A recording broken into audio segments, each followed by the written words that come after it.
गोपीजना वल्लभ गिरिवरधारी।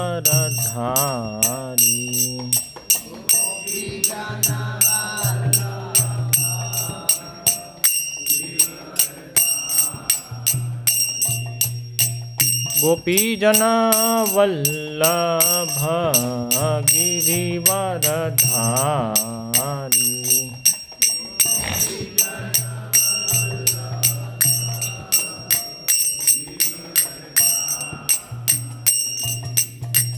यशोदानंदन व्रज जन रंजन।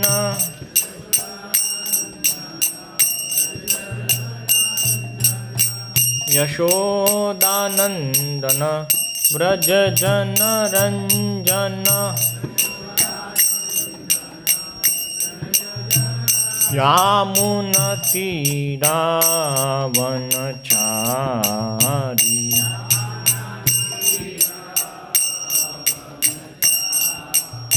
यामुनतीरावनचारी।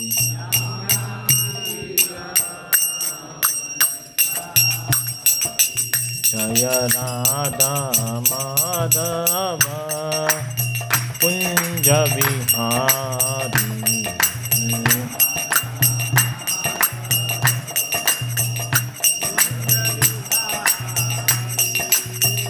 राधा माधव कुंज विहारी।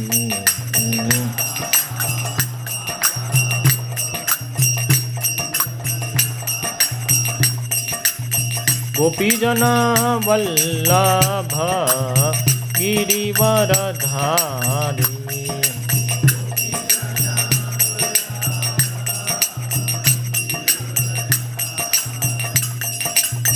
गोपीजन वल्लभ गिरिवरधारी।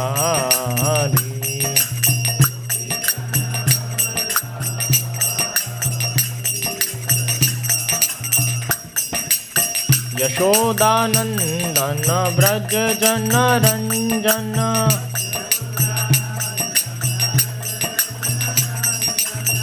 यशोदानंदन व्रज जन रंजन।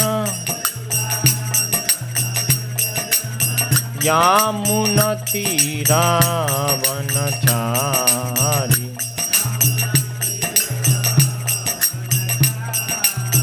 यामुनतीरावनचारी।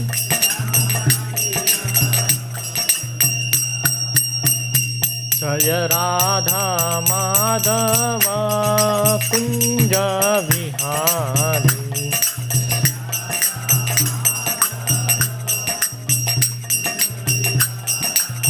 जय राधा माधव कुंज विहारी।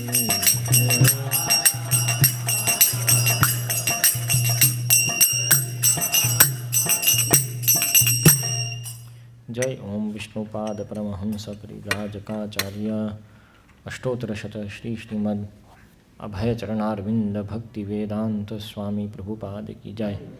जय ओम विष्णुपाद परमहंस परिव्राजकाचार्य अष्टोत्तरशत श्री श्रीमद् भक्ति सिद्धांत सरस्वती गोस्वामी प्रभुपाद की जय। श्रीमद् भागवतम की जय। गौर प्रेमानंद।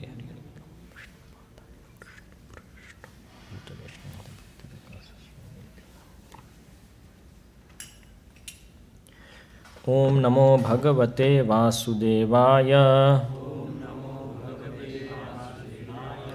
ओम नमो भगवते वासुदेवाय। ओम नमो भगवते वासुदेवाय। श्रीमद् भागवतम स्कंद 1 अध्याय 18 ब्राह्मण बालक द्वारा महाराज परीक्षित को शाप। श्लोक क्रमांक 32। अनुवाद एवं तात्पर्य कृष्ण कृपा मूर्ति श्री श्रीमद् अभय चरणारविंद भक्ति वेदांत स्वामी श्रील प्रभुपाद इस्कॉन के संस्थापक आचार्य के द्वारा। तस्य पुत्रः अति तेजस्वी विहरन् बालकः अर्भकैः राज्ञा अघं प्रापितं तातं श्रुत्वा तत्र इदम् अब्रवीत्। तस्य पुत्रोऽति तेजस्वी विहरन् बालकोर्भकैः राज्ञाघं प्रापितं तातं श्रुत्वा तत्रेदमब्रवीत्। तस्य पुत्रोऽति तेजस्वी विहरन् बालकोर्भकैः राज्ञाघं प्रापितं तातं श्रुत्वा तत्रेदमब्रवीत्। तस्य पुत्रोऽति तेजस्वी विहरन् बालकोर्भकैः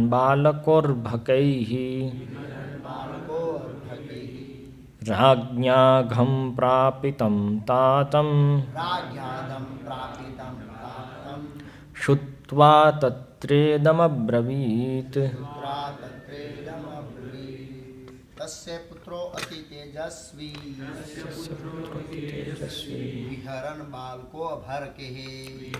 बालकोर्भकैः राज्ञाघं प्रापितं तातं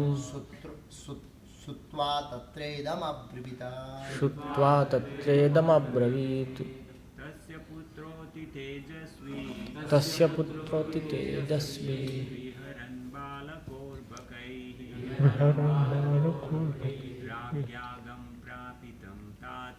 राज्ञाघं प्रापितं तातं श्रुत्वा तत्रेदमब्रवीत्। तस्य पुत्रोऽति तेजस्वी विहरन् बालकोर्भकैः राज्ञाघं प्रापितं तातं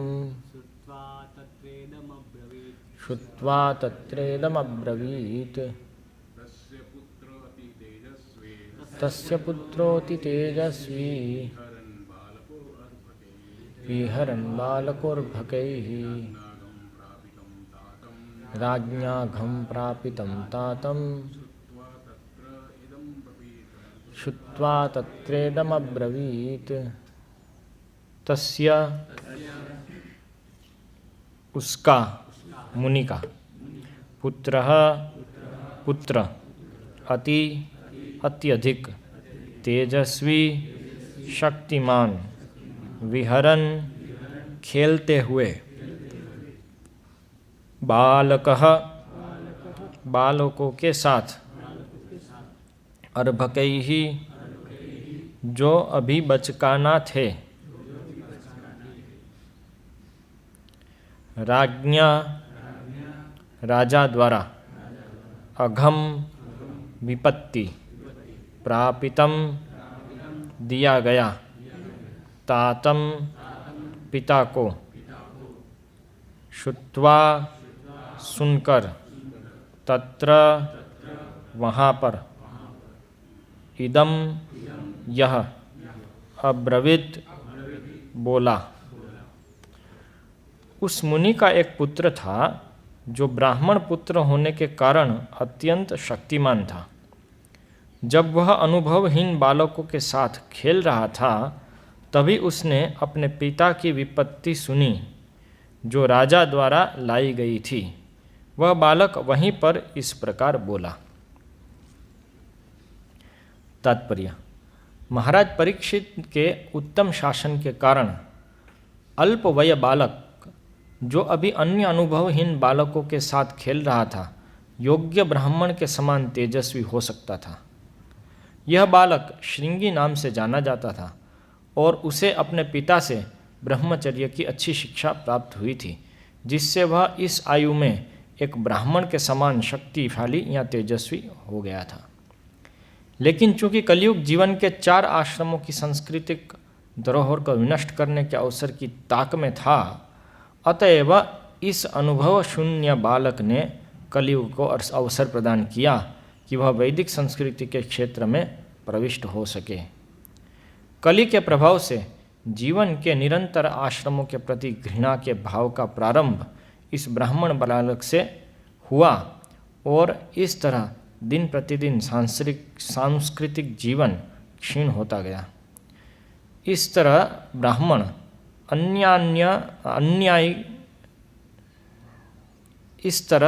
अन्याय के पहले शिकार महाराज परीक्षित हुए और इस प्रकार कलि के आघात के प्रति राजा द्वारा दिया जाने वाला संरक्षण शिथिल पड़ गया। ओम अज्ञानतिमिरान्धस्य ज्ञानाञ्जनशलाकया चक्षुरुन्मीलितं येन तस्मै श्रीगुरवे नमः।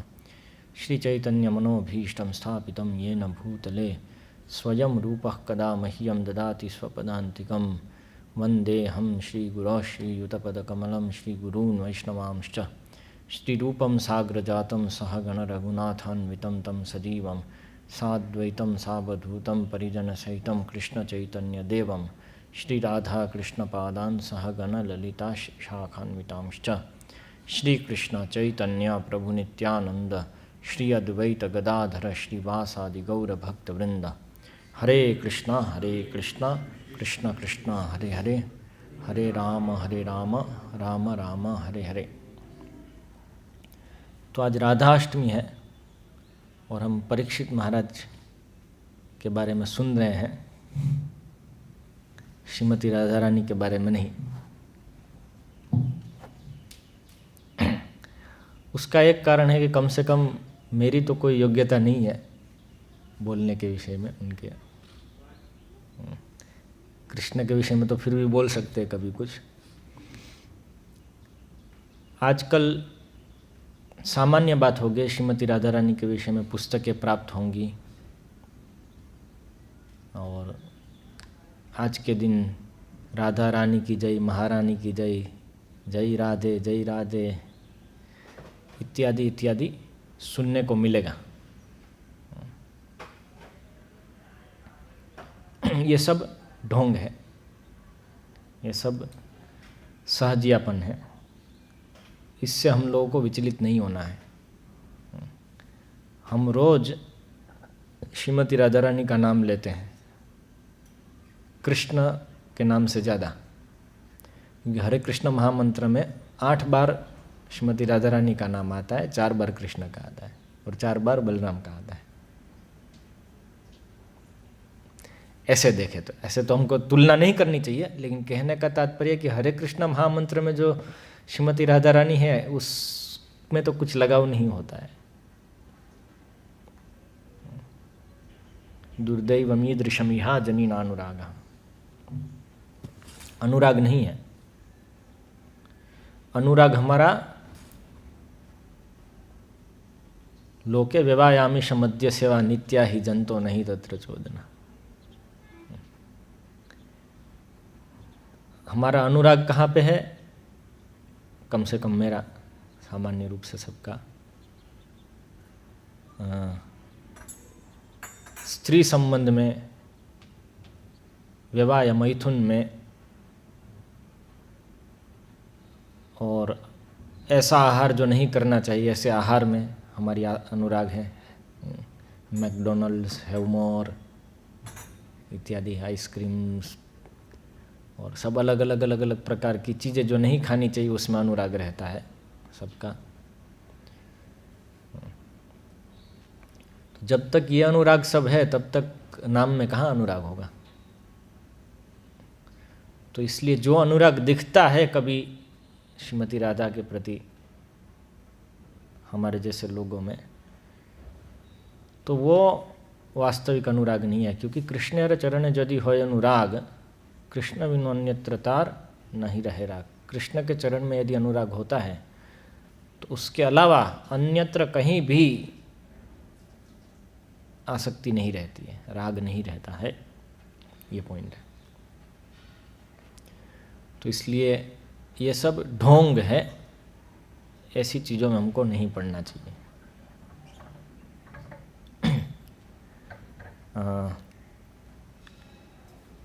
किंतु ये हमारा ध्येय तो है सबका कि भगवान की इन लीलाओं में प्रविष्ट हो पाए, इसलिए हम राधा माधव गाते हैं रोज। तुलसी प्रार्थना जो है वो सबसे उच्च स्तर की प्रार्थना है, रोज की हमारी जो सब प्रार्थना है उसमें से।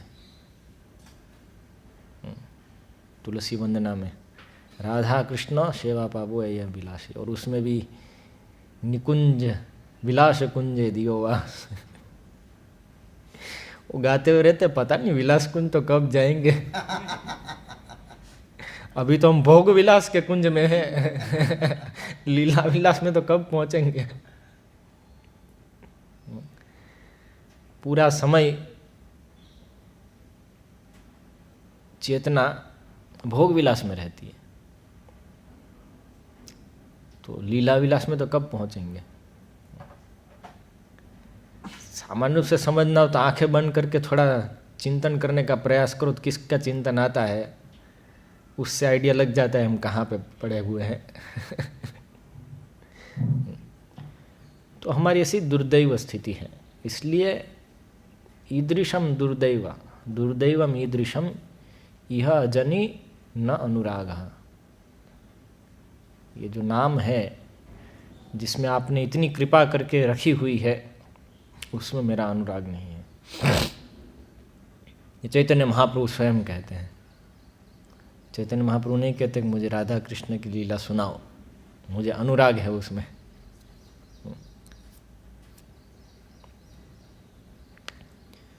तो ये है, इसलिए हमारी स्थिति ऐसी है। हम यदि थोड़ा विश्लेषण भी करें, श्रीमद् भागवतम में 365 अध्याय हैं। 365 अध्याय में से भगवान की वृंदावन लीलाएं जो वर्णित है वो केवल कितने, कुछ 29, 33, 35 या 35-36 अध्याय है टोटल, जिसमें कि भगवान को भगवान की तरह नहीं लेते हैं, उस प्रकार का अनुराग है भगवान के साथ। और उसके अंदर भी ये स्तर की जो लीलाएं हैं बहुत ही अंतरंग गोपियों के साथ की, वो 5 अध्याय हैं बस। उसमें भी श्रीमती राधा रानी का नाम नहीं है, समझ रहे हैं। तो भगवान के साथ सभी प्रकार के जो संबंध है, उसमें से सबसे घनिष्ठ संबंध वृंदावन वासियों का है, जिसमें भगवान को भगवान नहीं समझते हैं। वृंदावन वासियों में भी जो सबके साथ भगवान का संबंध है, उसमें सबसे घनिष्ठ श्रृंगार रस में है, गोपियों के साथ। गोपियों में भी जो सबके साथ संबंध है, उसमें से और ज़्यादा घनिष्ठ और ज़्यादा अंतरंग संबंध भगवान का श्रीमती राधा रानी के साथ है। इसलिए बहुत ही सीक्रेट वस्तु है। मैं जब पहली बार था, जस्ट कुछ ही दिन हुए थे विद्यानगर में, मैं गुरु महाराज के लेक्चर, जब तब 3 दिन गुरु महाराज आए थे, मैंने डिस्कवर योरसेल्फ पुस्तक पढ़ी थी और कन्विंस हुआ था कि चलो कुछ लगता है इसमें, जाके देखना चाहिए। तो ऐसा करके मैं आया था। तो 3 दिन गुरु महाराज आए हुए थे, 3 दिन भगवद गीता का प्रवचन सुनने के लिए मैं शाम को आता था।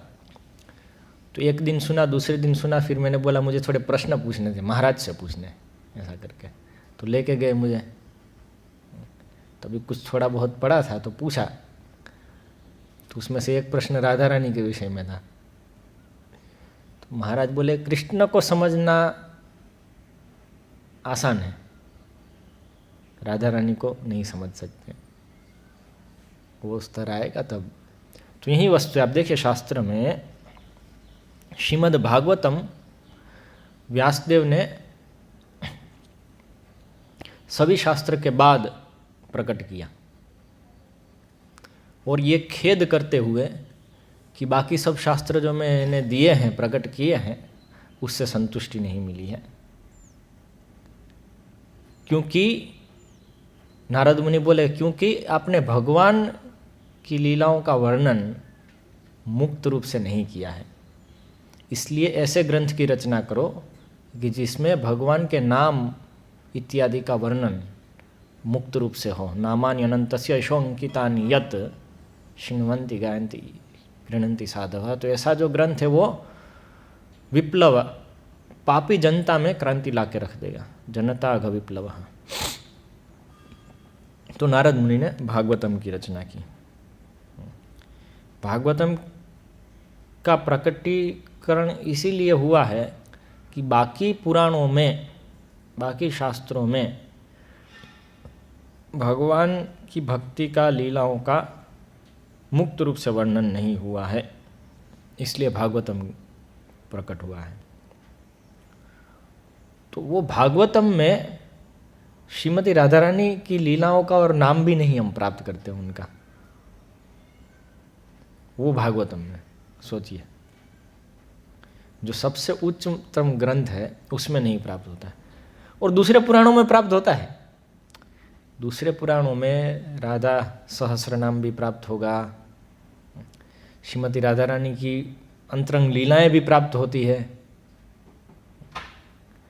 बहुत सारा जो श्रीमती राधा रानी के ऊपर आपको बाहर पुस्तकें उपलब्ध होती है, उसमें से कई तो मन घड़ंत कथाएं होती है, अपने मन से किसी ने कुछ बना दिया, इसलिए वो तो असुर ही है ऐसा समझिए जो लिखने वाला। कई ऐसी होती है जो पुराणों से श्रीमती राधा रानी के विषय में सब कलेक्शन करके डाला है और वो भक्त लोग पढ़े तो उनका उद्धार होगा ऐसा सोच करके, ऐसे हृदय से, ऐसे विचार से डाला है कि उनकी भक्ति में प्रगति होगी। तो इस विषय में तो ये इसका मतलब है कि व्यासदेव ने वो सब पुराणों में डाला था, वो सब पुराणों में प्रकट किया था श्रीमती राधा रानी की लीलाएं।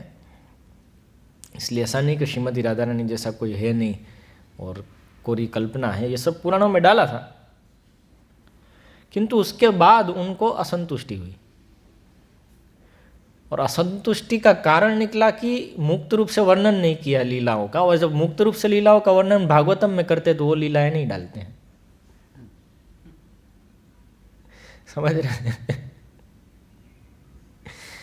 अभी जो फेमिनिस्ट है यहाँ सहजिया है, वो लोग ये बोलेंगे को व्यासदेव ने क्या किया, वो नारद मुनि है ना, वो सन्यासी है ना, इसलिए व्यासदेव तो गृहस्थ थे तो उन्होंने तो सब कुछ अच्छा अच्छा डाला, लेकिन ये सन्यासी लोग आकर के सब ऐसा जो होता है ना उसको निकाल देते हैं, निकलवा देते हैं, ट्रिम करा देते हैं। ऐसे सब भोग की वस्तुएं जो उनको लगता है कि भोग की वस्तु ऐसी दिखती है तो ट्रिम करा देते हैं, ऐसा बोलेंगे लोग।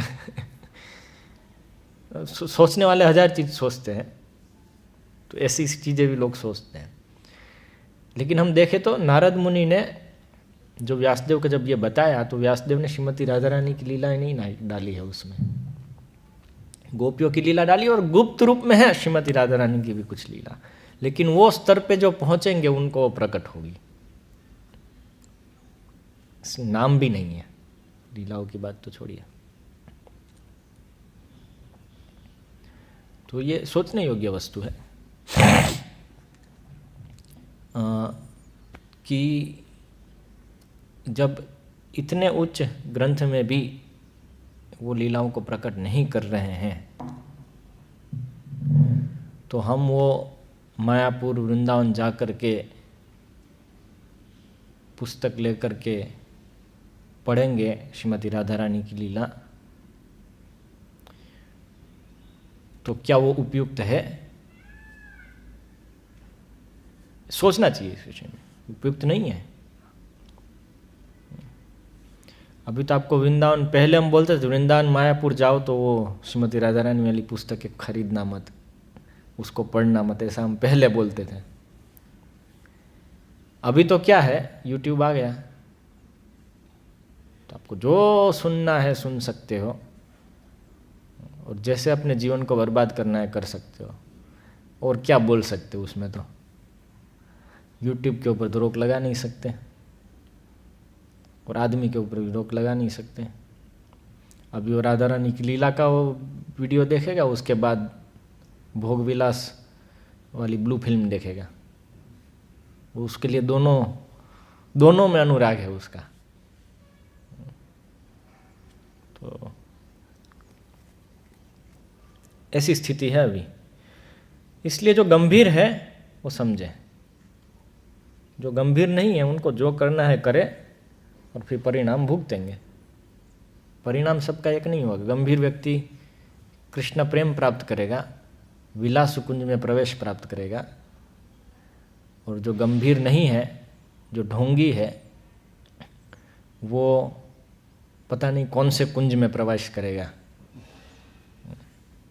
लेकिन निश्चित रूप से वो कुंज इस ब्रह्मांड के अंदर होगा, इसके बाहर नहीं हो सकता है वो कुंज। तो ऐसा है। अभी व्यासदेव को खेद था, और नारद मुनि ने जब वर्णन किया जुगुप्सितम धर्म कृते अनुशासतः स्वभाव रक्तस्य महान व्यतिक्रमो, फिर क्या बोलते हैं, यद वाक्यतः धर्म इति इतर स्थितः न मन्यते तस्य निवारणम जनः। ये नारद मुनि व्यासदेव को कहते हैं पंचम अध्याय में प्रथम स्कंद के। वो कारण बता रहे हैं, वो कारण बता रहे हैं व्यासदेव को कि आपने जो किया वो केवल खराब ही नहीं है, बहुत ही खराब है। क्या बता रहे हैं नारद मुनि? यहाँ पे आचार्यगण टीका में लिखते, वीर राघवाचार्य भी लिखते हैं, जीव गोस्वामी भी लिखते हैं टीका में, लगभग सभी आचार्य यही लिखते हैं कि आपने अपने हृदय में तो सबका भला सोचा कि सबका उद्धार हो, इसीलिए तो आपका अवतार है, लेकिन आपने कर ऐसी बात दी कि जिससे सबका उद्धार होना तो एक जगह पे रहा, सबका नुकसान हो गया, महान नुकसान हो गया। ऐसा नारद मुनि व्यासदेव को कह रहे हैं कि आपने ये सब शास्त्र दे करके महान नुकसान कर दिया है सबका, जबकि हृदय से तो आपको भला करने की इच्छा थी। तो ये भी है, हम सोचते हैं कि हम ये पढ़ेंगे, हम ये करेंगे तो इससे लाभ होगा हमको, और हम दूसरों के लिए भी इसी प्रकार से। तो ये सब राधा रानी के वो पुस्तकें लिखने वाले भी जरूरी नहीं है कि वो असुर ही है, वो भक्त भी होते हैं, उनको लगता है कि ये अच्छी लीला है तो सबको पता चलेगा तो सबको लाभ होगा, लेकिन उनको पता नहीं है लाभ कैसे होगा, किस तरह से होगा, तो इसलिए वो गलत चीज़ को प्रसारित कर देते हैं, जिसके कारण नुकसान होता है। श्रील भक्ति सिद्धांत सरस्वती ठाकुर भक्तिविनोद ठाकुर के पास गए एक बार और दिखाई मैन्युस्क्रिप्ट गीता गोविंद की, ये हमको, मैं सोच रहा हूँ इसको पब्लिश करूँ पुस्तक के रूप में। तो भक्तिविनोद ठाकुर बोले कि हाँ कर सकते हो पब्लिश, लेकिन 2 ही कॉपी बनाना, एक तुम्हारे लिए और एक मेरे लिए, बाकी किसी के लिए ये है नहीं। तो ये क्या दिखाता है? भक्ति सिद्धांत सरस्वती ठाकुर दिखाते हैं कि इवन हमको जब लगता है कि ये सबको पास पहुंचना चाहिए, लेकिन ऐसे नहीं। हमारी अच्छी अंदर से, हृदय से ऐसा हो सकता है कि हम सोच रहे दूसरे का भला होगा, लेकिन यदि वो गुरु साधु शास्त्र के अनुसार नहीं है, शास्त्र का वचन भी यदि अधिकारी के अनुसार नहीं पहुंचता है तो नुकसान करता है। इसलिए हम बार बार देखते हैं, न श्रील प्रभुपाद, न श्रील भक्ति सिद्धांत सरस्वती ठाकुर, न ही श्री व्यासदेव भागवतम में, जो भी अनधिकारी है, चैतन्य महाप्रभु भी नहीं, अनधिकारी है, उनको ये सब अंतरंग लीलाएं नहीं बताते हैं, उनको नहीं बताते हैं। तो अभी कोई कहेगा तो हम तो भक्ति में आ गए हैं, तो हम तो अधिकारी हैं रासलीला सुनने के। तो इस विषय में आचार्य बताते हैं कि जब व्यक्ति मुक्ति के स्तर पे पहुंचता है, भौतिक भोग से पूर्णतः मुक्त होता है, तब ये लीलाएं सुनने के अधिकारी होते हैं, अन्यथा नहीं। क्योंकि भगवान की अंतरंगा शक्ति की लीलाएं हैं पूरी तरह से, उनके साथ भगवान का आदान प्रदान जो है उसका वर्णन है उसमें। और जो हमें अन्यथा हमारा काम बढ़ा देगा, हमारी वासना बढ़ा देगा, इसलिए हमारे लिए योग्य नहीं है। इसलिए हमारी योग्यता नहीं होने के कारण, हमारा अधिकार नहीं होने के कारण हम वो नहीं सुन सकते, हमें वो प्राप्त नहीं होना चाहिए। तो इसलिए अधिकार निर्णय बहुत महत्वपूर्ण रहता है उसमें। तो वहाँ पे नारद मुनि कहते हैं व्यासदेव को, जुगुप्सितम धर्मकृते अनुशासता स्वभाव रक्तस्य महान व्यतिक्रमः, कि आपने जो शास्त्र दिए है उसमें जो लोग स्वभाव से ही आसक्त हैं, रक्त हैं, उनको भौतिक जगत में बहुत बहुत इंद्रिय तृप्ति करने से वो आसक्त हैं, उनको आपने शास्त्र के नाम पे इंद्रिय तृप्ति दे दी कि बस ये करो ना, ठीक ही है। तो फिर क्या होगा जब मेरे जैसे लोग उधर जाके बोलेंगे कि भाई तुम अभी सन्यासी बन जाओ, भाई तुम अभी भौतिक भोग छोड़ो, तो बोलेंगे नहीं नहीं ये तो सही है ना, उसमें क्या समस्या है। वो स्वीकार नहीं करेंगे। न मन्यते तस्य निवारणम जनः, ये आचार्यगण बोलते हैं कि नारद मुनि के तुम तो गृहस्थ हो, मेरे जैसा सन्यासी जाके जब बोलेगा भाई तुम करो, तो उनको लगेगा कि ये तो ऐसे लोगों के लिए है जो ये नहीं कर सकते हैं, जो शारीरिक रूप से मानसिक रूप से स्थिर नहीं है, जिसके कारण वो भोग नहीं कर सकते, तो उनके लिए त्याग है। तो इसलिए आप त्यागी रहो, मैं भोगी रहूँगा, ऐसा बोलेंगे। और ऐसा बोला नारद व्यासदेव के स्वयं के शिष्य जैमिनी ने। 4 शिष्यों को 4 वेद दिए ना, जैमिनी, पहले वैशंपायन और सुमंता, चारों को एक एक वेद दिया। तो जैमिनी ने ही मीमांसा सूत्र में ये फिलोसॉफी लाई है उसके भाग रूप, ऐसा प्रतीत होता है। तो यहाँ पे आचार्यगण कमेंट्री में लिखते हैं यहाँ पे कि जैसे कि उनके नेक्स्ट शिष्य जैमिनी ने ही ऐसा कर दिया, और उनके अनुयायियों में से फिर सीधा ये प्रकट होकर के आया कि वो तो ऐसा बोलते हैं कि ये तो जो प्रवृत्ति में नहीं लग सकते हैं, जो भौतिक भोग में नहीं लग सकते हैं शास्त्र के अनुसार, उनको संन्यास इत्यादि लेना चाहिए, अन्यथा नहीं लेना चाहिए। गृहस्थाश्रम ही श्रेष्ठ है, और पत्नी, बच्चे, माता पिता सबके साथ ही रहना और बस भोग करते रहना और फिर नेक्स्ट जन्म में स्वर्ग जाना, यही तो शास्त्र का निचोड़ है, यही तो उसका सार है। तो ये नारद मुनि ने बताया कि आप तो स्वभाव से जो ऑलरेडी आसक्त हैं, उनको ये धर्म है, ऐसा करके वो भौतिक भोग करने के लिए छूट दे दी। तो इसलिए वो लोग इसको नहीं समझेंगे और वो धर्म के नाम पे इंद्रिय तृप्ति में लगे रहेंगे। तो ठीक इसी प्रकार की चीज भक्ति के नाम पे होती है कि भक्ति के नाम पे इंद्रिय तृप्ति करने की छूट दे देते हैं। वो है सहजिया। व्यासदेव ने धर्म के नाम पे इंद्रिय तृप्ति करने की छूट दी, शास्त्रोक्त है। ऐसे ही भक्ति के नाम पे, हाँ तो है ना, सब ठीक ही है ना, राधा रानी की जय, महारानी की जय, उनकी कृपा से सब कुछ ठीक चल रहा है। मेरी बेटी का डाइवोर्स तो हुआ था, लेकिन अभी वापस विवाह हो गया है दूसरा, सब ठीक चल रहा है।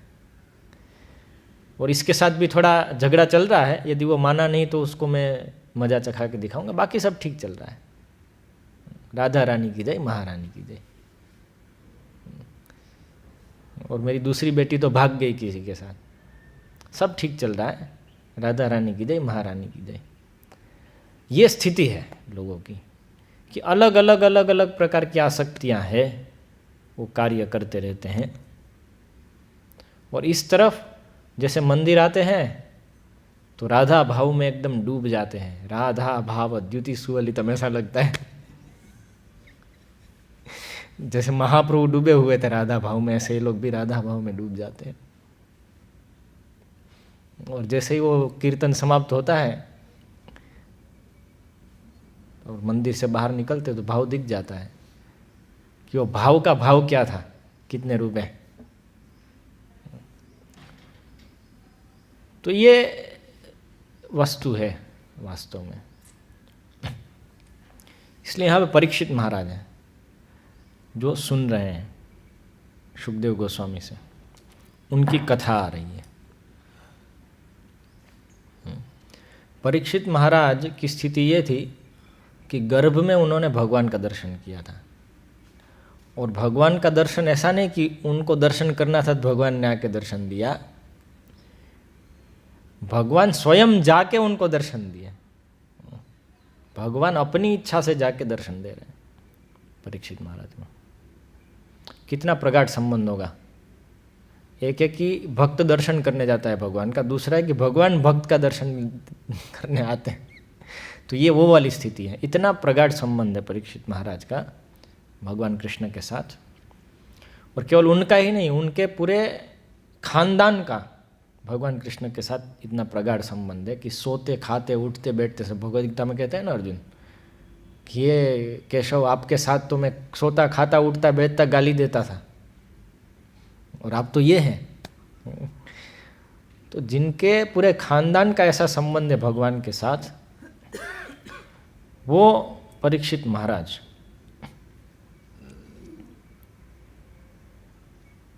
जब कथा सुनने बैठे हैं तो वे रासलीला भगवान की सीधी सुनना का पॉइंट नहीं आता है उसमें। सब ये एक एक पहले स्कंद से शुरू हो करके आ रहा है। तो इसलिए हमारी स्थिति क्या है वो समझना आवश्यक है। यहाँ पे हमारी स्थिति, ये जो श्रृंगी है उससे करोड़ गुना नीची है। श्रृंगी के तो मन में कली अभी अभी प्रवेश कर रहा है, अभी तो पूरा भी नहीं किया है, पहली बार है ये। और राजा परीक्षित का तेज देखिए कि ऐसा बालक भी जो गंभीर नहीं है उसमें भी इतनी शक्ति है कि वो शाप दे सकता है। क्या राजा परीक्षित का क्या प्रभाव है अपने राज्य में, कितनी शुद्धि होगी उनकी, कि श्रृंगी जैसा श्रृंगी भी शाप दे सकता है, इतनी शक्ति है उसके पास। और ऐसे राजा परीक्षित रासलीला सुनने नहीं बैठते हैं। वो नहीं कहता अरे मुझे तो सब, सुखदेव गोस्वामी शुरू करते हैं कि दिवाचर्थी ही या राजन कुटुंब भरने नवा निद्रा ह्रियते नक्तम व्यवाय न चवावयः, कि दिन में कुटुंब भरण करने के लिए लोग काम करते रहते हैं और रात को मैथुन में और सोने में पूरा नष्ट कर देते हैं। तो ऐसे सब वचन एक के बाद एक बोल रहे हैं सुखदेव गोस्वामी। तो परीक्षित महाराज ने कहा अरे भाई मेरे पास 7 ही दिन है, तो आपको भागवतम प्रकट करने के लिए भेजा है तो लीला सुनाओ, कम से कम कृष्ण जन्म से शुरू करो। ऐसा नहीं कहते,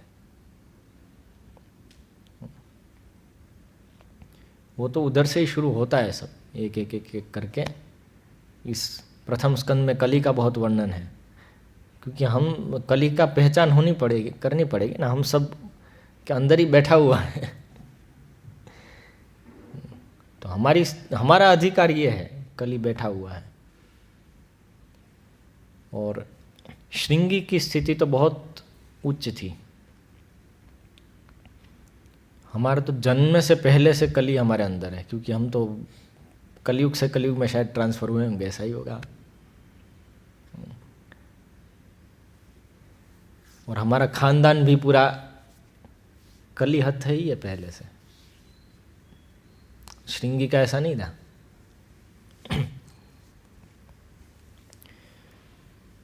तो ये इसलिए ये महत्वपूर्ण है, ये अधिकार क्या है। यहाँ पे परीक्षित महाराज की कथा आ रही है।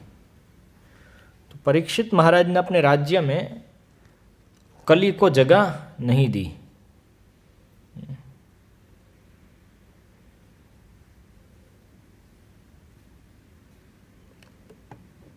लेकिन कली प्रविष्ट हो गया एक छोटे से छेद में से, श्रृंगी नामक छोटे से छेद में से कली प्रवेश हो गया और फिर उसका विस्तार हो रहा है सब जगह पे। तो उसी प्रकार से भक्तों में भी कली प्रवेश करता है, ऐसा नहीं है कि नहीं करता है।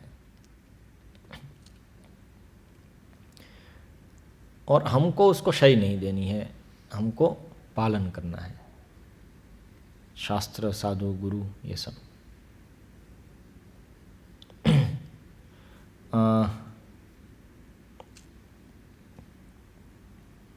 हमारी स्थिति, हमारा अधिकार अभी ऐसा है कि हम स्वाभाविक रूप से पाप में रमण करते हैं। पाप नहीं करने को मिले तो हमारी असंतुष्टि हो जाती है। पाप के बिना लोग रह नहीं सकते हैं, ऐसा है, ये हमारी स्थिति है। और शुद्ध भक्त की स्थिति है कि वे भगवान की सेवा के बिना रह नहीं सकते हैं। कितना बड़ा अंतर है। हमारी स्थिति है कि हम पूरी तरह से इंद्रियों से आसक्त हैं, पूरी तरह से, एक क्षण भी बिना इंद्रिय तृप्ति के विचार के नहीं जाता है। और इंद्रिय तृप्ति का विचार मतलब भक्ति के विरुद्ध। इंद्रिय तृप्ति मतलब भक्ति से विरुद्ध, भगवान की इंद्रिय को तृप्त करने की जगह अपनी इंद्रियों को तृप्त करने की इच्छा। प्रेम और काम, आत्तेन्द्रिय प्रीति वांछा तारे बोली काम। अपनी इंद्रियों की प्रीति की जो इच्छा है उसको काम कहते हैं। कृष्णेन्द्रिय प्रीति इच्छा धरे प्रेम नाम। कृष्ण के इंद्रियों को संतुष्ट करने की जो इच्छा है उसको प्रेम कहते हैं। स्पष्ट व्याख्या है। और हमारी कितनी इच्छा किस तरफ है उससे ही स्पष्ट हो जाता है कि हम काम से लदे हुए हैं अभी।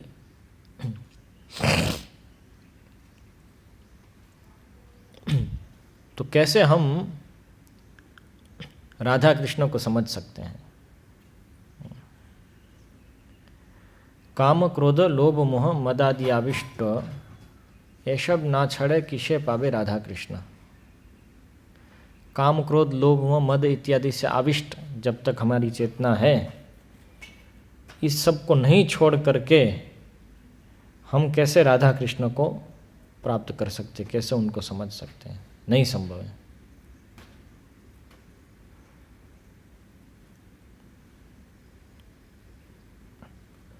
तो यहाँ पे अंतरंगा शक्ति के अंतर्गत ये लीलाएं हो रही है। हम कितने दिनों से सुनते आ रहे हैं कि परीक्षित महाराज भगवान की इच्छा से, भगवान की इच्छा से, अर्थात भगवान की अंतरंगा शक्ति के नियंत्रण में ये लीला चल रही है कि कैसे परीक्षित महाराज ने सांप डाला इत्यादि। तो ये आयोजन है पहले से इस प्रकार से। और आगे सब फिर वर्णन आएगा कैसे भागवत शुरू होता है इसका। इससे हम ये समझते हैं श्रीमद् भागवत से कि हमको कितना गंभीर होना है भगवत साक्षात्कार के लिए। यहाँ पे परीक्षित महाराज को जब शाप मिलता है तो वे सब भौतिक वस्तु छोड़ करके मात्र भगवान की कथा का श्रवण करने बैठ जाते हैं और पूरी कथा का श्रवण करते हैं। ऐसा ये गंभीरता है। थोड़ा ये भी थोड़ा वो भी इस तरह से नहीं है इसमें। पूरा सब कर रहे हैं यहाँ पे। ये गंभीरता जो है वो शुरुआत से होनी चाहिए। जो भी आवश्यक है भक्ति में प्रगति करने के लिए वो हम करेंगे, और जो भी विपरीत है उससे दूर रहेंगे। इस विषय के प्रति जो संकल्प है वो गंभीरता का सूचक है कि व्यक्ति गंभीर कितना है। अनुकूल को स्वीकार करने के लिए वो कितना कष्ट लेता है और प्रतिकूल का वर्जन करने के लिए वो कितना कष्ट लेता है, वो उस व्यक्ति की गंभीरता को दिखाता है। ये गंभीरता ही शुरुआत से लेकर अंत तक होती है। बिना ऐसी गंभीरता के कोई प्रगति नहीं करता है, धीरी प्रगति होती है। जितनी गंभीरता उतनी प्रगति। ऐसे तो इसलिए इसको गंभीरता से लेना चाहिए। जैसे परीक्षित महाराज यहाँ पे इसको गंभीरता से लेंगे अभी।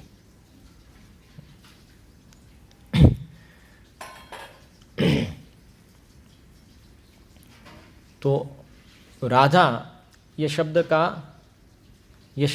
आराधना राधा शब्द से आता है कि जो श्रीमती राधा रानी करती है वो करना।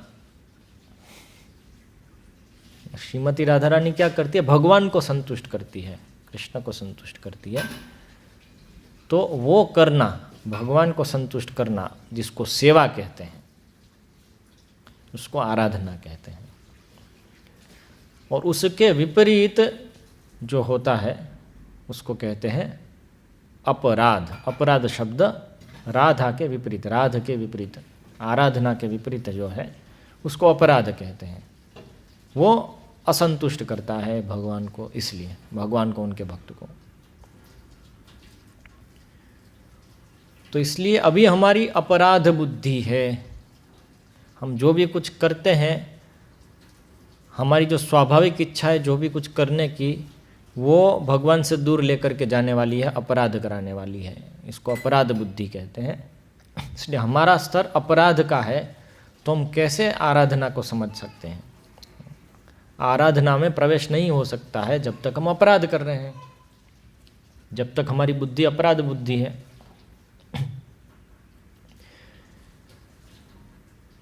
तो इसलिए अपराध नहीं होना चाहिए, इसलिए अपराध से छूटना चाहिए। तो अपराध से लड़ाई करना ये हमारा स्तर है। अभी हमारी आराधना बढ़ती है और अपराध घटते हैं, ये हमारा स्तर है। आराधना को बढ़ाना, अपराध को घटाना। इसलिए श्रीमती राधा रानी की लीला जो है हमारे लिए वो ये है। और वो भी श्रीमती राधा रानी स्वयं आकर के दे रही है, वो है चैतन्य महाप्रभु के रूप में। तो ध्येय निकुंज में प्रवेश करना है। अभी स्थिति है हमारे क्या बोलते भोग कुंज के अंदर हम डूबे हुए हैं, ये हमारी स्थिति है। और ध्येय निकुंज में प्रवेश करना है। वो ध्येय को प्राप्त करने के लिए जो प्रक्रिया है वो श्रीमती राधा रानी स्वयं आकर के दे रही हैं चैतन्य महाप्रभु के रूप में। और वो है भक्ति, वो है भक्ति का मार्ग। भक्ति के मार्ग का पालन करना, उसके विधि विधानों का पालन करना, इससे धीरे धीरे धीरे धीरे अनर्थ निवृत्ति होती है, अर्थ प्रवृत्ति होती है। निवृत्ति मतलब उसमें से छूटना, और प्रवृत्ति मतलब किसी चीज़ में लगना। तो अनर्थ जो है उससे निवृत्ति, अपराधों से अनर्थों से निवृत्ति, इंद्रिय तृप्ति से निवृत्ति, और भगवान की सेवा में प्रवृत्ति। तो इसलिए अनर्थ निवृत्ति होती है इससे, भक्ति से, और अर्थ प्रवृत्ति होती है, दोनों साथ होता है। तो एक एक करके ऐसे जब अनर्थ निवृत्ति होती जाती है तो अर्थ प्रवृत्ति बढ़ती जाती है, और धीरे धीरे हम उस ध्येय की तरफ अग्रसर होते हैं। किंतु गंभीरता होनी आवश्यक है। कल मैं और जय नित्यानंद प्रभु कुछ चर्चा कर रहे थे कुछ धर्मशास्त्र से, तो उसमें कुछ एक अलाउंस दिया हुआ है किसी एक पर्टिकुलर इंद्रिय तृप्ति के लिए। तो वो हम चर्चा कर रहे थे धर्मशास्त्र की टीकाओं से। तो वो बोले आप ये पब्लिश करने वाले हो? मैं बोला पागल हो गया हूँ मैं इसको पब्लिश करूँगा, क्योंकि ये ऐसे लोगों के लिए लिखा गया है जो अधर्म से डरते हैं।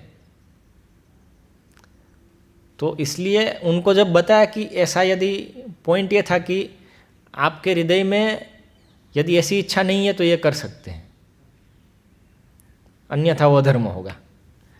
तो मैं बताया कि जो लोग अधर्म से डरते हैं ना, उनको ये बता सकते हैं, क्योंकि वो हृदय में झांक के देखेंगे कि भाई अधर्म तो नहीं हो जाए, इसलिए यदि मेरी रियली में ऐसी इच्छा नहीं है तो मैं नहीं करूँगा। लेकिन जो धर्म से डरते हैं, एक अधर्म से डरने वाले, दूसरे उसके विपरीत धर्म से डरने वाले, तो धर्म से डरने वाले को ये दिखाएंगे तो वो तो इसका पूरा गलत फायदा उठाएगा। अधिकारी भेद देखा। तो आजकल लोग धर्म से डरते हैं, सही, धर्म की कुछ दो बात बता दी तो हिल जाते हैं। भक्त भी नहीं ऐसा कैसे नहीं, भक्ति ही सब कुछ है, भक्ति ही सब कुछ है। तो फिर उसको भक्ति के उसमें लेके जाते हैं तो उससे कड़ा नियम है। जैसे ये पर्टिकुलर नियम में अलाउंस था ना धर्म में, उसमें धर्मशास्त्र की बात करते, अरे ये तो ये थोड़ी पालन कर सकते, ये तो बहुत कड़ा है, भक्ति श्रेष्ठ है। उसके लिए उधर भागवतम में जाकर के उसके विषय में देखते नहीं, ये तो थोड़ी ना हो सकता है, इसलिए तो करना ही नहीं। वो अलाउंस भी काट देते हैं उधर। तो ऐसी बात है, धर्म से डरते हैं लोग। तो उसी तरह से अपराध से डरना और भक्ति के प्रति अनुराग होना, ये दो आवश्यक है। तो ये गंभीरता यहाँ पे आवश्यक है। इसलिए ये मेरा पॉइंट था कि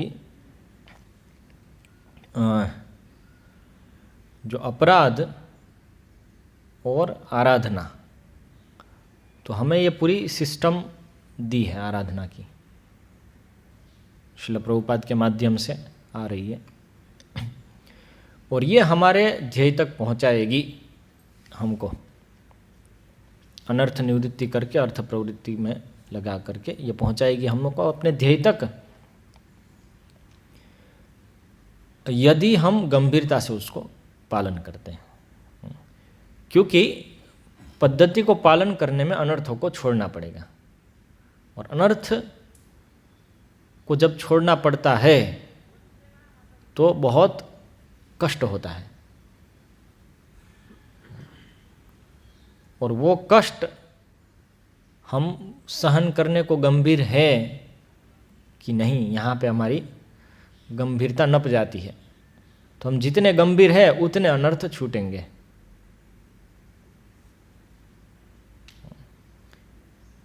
और जितने गंभीर नहीं है उतने अनर्थ को हम पकड़ के रखेंगे, तो इसलिए अपराध होते रहेंगे। इसलिए हमारा लेवल ये है कि साधना भक्ति करते रहें, जो बताया है उसको उस प्रकार से शास्त्र के अनुसार जो हमारे पास आ रही है पद्धति, उसको करते रहें और अनर्थ निवृत्ति को प्राप्त करें, उसमें गंभीर रह करके, अनर्थ में नहीं लग करके, अधर्म में नहीं लग करके, अपराध में नहीं लग करके। इसलिए अपराध से बचना महत्वपूर्ण है। भक्ति की पद्धतियों में से सभी भक्ति की पद्धति हमको दी है आचार्यों ने, चैतन्य महाप्रभु में, उसमें से प्रमुख है हरि नाम कलयुग के लिए। भजनेरा मध्य श्रेष्ठ नवविधा भक्ति, कृष्ण प्रेम कृष्ण दीते धरे महाशक्ति। भजन के मध्य, भक्ति अंगों के मध्य में 64 अंग है भक्ति के, और भी बहुत सारे हैं। उसमें 9 अंग जो है, श्रवण कीर्तन स्मरण वंदन पाद सेवन अर्चना, श्रवण कीर्तन स्मरण वंदन पाद अर्चना पाद वंदन पाद सेवन दास्य सख्य आत्मनिवेदन। तो इसमें ये 9 जो है वो श्रेष्ठ है बाकी सब भक्ति अंगों में। वो कृष्ण प्रेम देने के लिए महाशक्ति है उसकी। कृष्ण प्रेम कृष्ण दीते धरे महाशक्ति। तार मध्य सर्वश्रेष्ठ नाम संकीर्तन, उन सब में ये 9 में भी श्रेष्ठ है नाम संकीर्तन। निरपराधे नाम ले ले पाए प्रेम धन, ये नाम यदि निरपराध होकर के लेते हैं तो प्रेम धन प्राप्त होता है। तो ये हरिनाम संकीर्तन प्रमुख है। किसी का स्मार्टफोन है? नाम अपराध के विषय में हम हरिभक्ति विलास से लेंगे। तो निरपराधे नाम ले ले पाए प्रेमधन। तो हरिनाम संकीर्तन प्रमुख अंग है, एकमात्र नहीं है कलयुग में, क्योंकि हम केवल नाम लेकर के जी नहीं सकते हैं, दूसरी चीज़ें भी हमको करनी पड़ती है। तो इसलिए आचार्यों ने सभी अंग दिए हैं भक्ति के, ताकि हमारी सभी इंद्रियां लगी रहें भगवान की सेवा में और शुद्ध हो इस प्रकार से। और सभी सेवाओं में अपराध रहते हैं, नाम अपराध है, सेवा अपराध है। ये सब अपराधों का वर्णन भक्ति रसामृत सिंधु में दिया गया है। 64 अपराध का वर्णन है और 64 अंग का वर्णन है, शुरुआत में ही आ जाता है, ताकि हम उसमें लगे रहें। तो इसलिए हम जब भक्ति सेवा में लगते हैं तो अपराध भी होते हैं, इसलिए वो अपराध से बचना चाहिए, अपराध नहीं करना चाहिए। लेकिन हरिनाम क्यों प्रमुख है? क्योंकि देखिए, अर्चा विग्रह के पूजन में लगेंगे तो कुछ ना कुछ अपराध होंगे। वो अपराध कैसे खंडन होंगे? तो हरिनाम लेकर के खंडन हो जाते हो। इसलिए पूजा सेवा जब होती है, भगवान की अर्चन सेवा, तो संकीर्तन चलता है वो सब में। तो कोई भी भक्ति का अंग हम कर रहे हैं, संकीर्तन जीव गोस्वामी कहते हैं कि साथ में होना चाहिए, क्योंकि कलयुग में हम कुछ ना कुछ अपराध कर ही बैठेंगे इन सब में। तो इन सब का अपराध, हरि नाम चलता रहेगा साथ में अपना, तो भगवान के नाम से वो अपराध कट जाता है। लेकिन नाम का भी अपराध होता है। तो इसलिए हरि भक्ति विलास में बताते हैं, सब पूजा सेवा सब वर्णन करते हैं और फिर बोलते हैं कि पूजा सेवा सबका जो अपराध है वो नाम से कट जाता है, लेकिन नाम का अपराध नहीं कटता है। नाम के अपराध को काटने के लिए और कोई पद्धति नहीं है। वो तो केवल नाम करते रहें और नाम की कृपा होगी तो अपराध कटेगा, इसलिए नाम अपराध से सावधान। तो ऐसा नहीं है कि दूसरे अपराध से सावधान नहीं होना है, नाम लेते रहेंगे, वो भी एक नाम अपराध है। दूसरे अपराध से सावधान नहीं होकर के वो करते रहे और नाम लेते रहे, वो भी एक नाम अपराध है। इसलिए उसके बल पे दूसरे अपराध नहीं करने हैं। तो यहाँ पे हम जो 10 अपराध हैं, नाम अपराध, 10 नाम अपराध जो पद्म पुराण में आते हैं, जो हरिभक्ति विलास में उसकी टीका के साथ दिए गए हैं, उससे थोड़ा पढ़ेंगे।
Local orientation.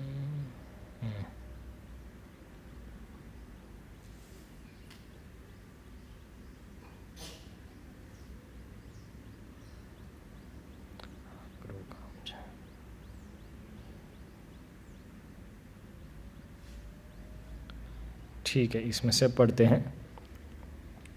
ये 10 नाम अपराध है। अथ नाम अपराधः,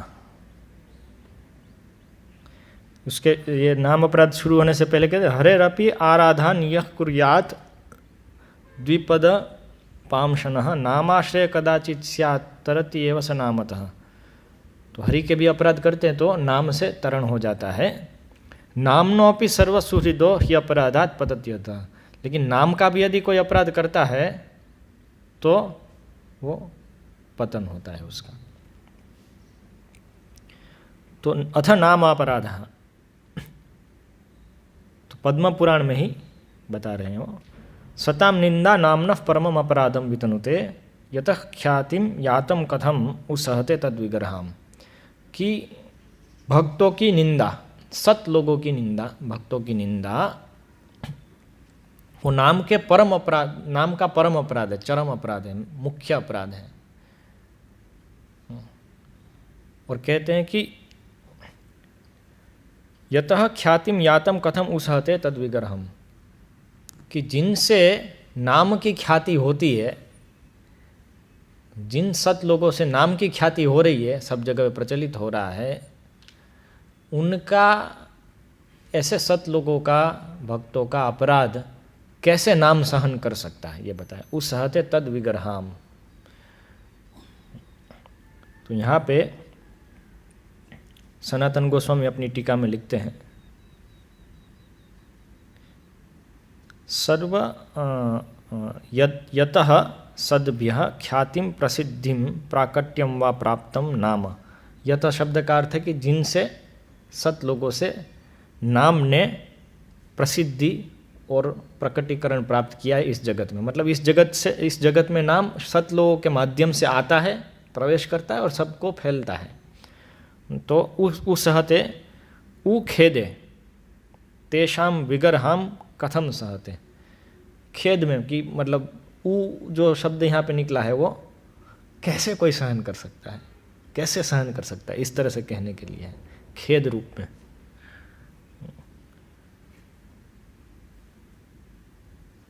अपितु सोढ़ुम न शक्नुयादेव, मतलब सहन नहीं कर सकता है। अतः अयम एक अपराध, तो ये एक अपराध है। अस्य मुख्यत्वाद आदौ निर्देशः, इसका मुख्य होने के कारण, ये अपराध सभी अपराधों में मुख्य होने के कारण इसको पहला लिया है, आदौ निर्देशः।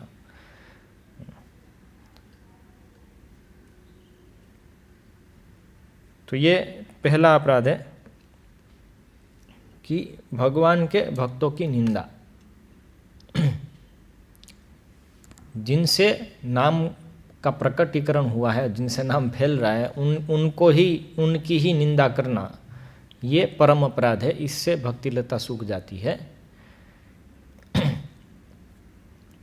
इस विषय में चैतन्य चरितामृत में भी आता है, इसलिए भक्तों के अपराध से बचना चाहिए।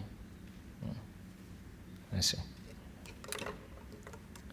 फिर दूसरा अपराध है शिवस्य श्री विष्णोर यह्य गुणनामादि सकलम धिया भिन्नम पश्येत स खलु हरिनामाहितकरः। इसका टीका नहीं दी है सनातन गोस्वामी।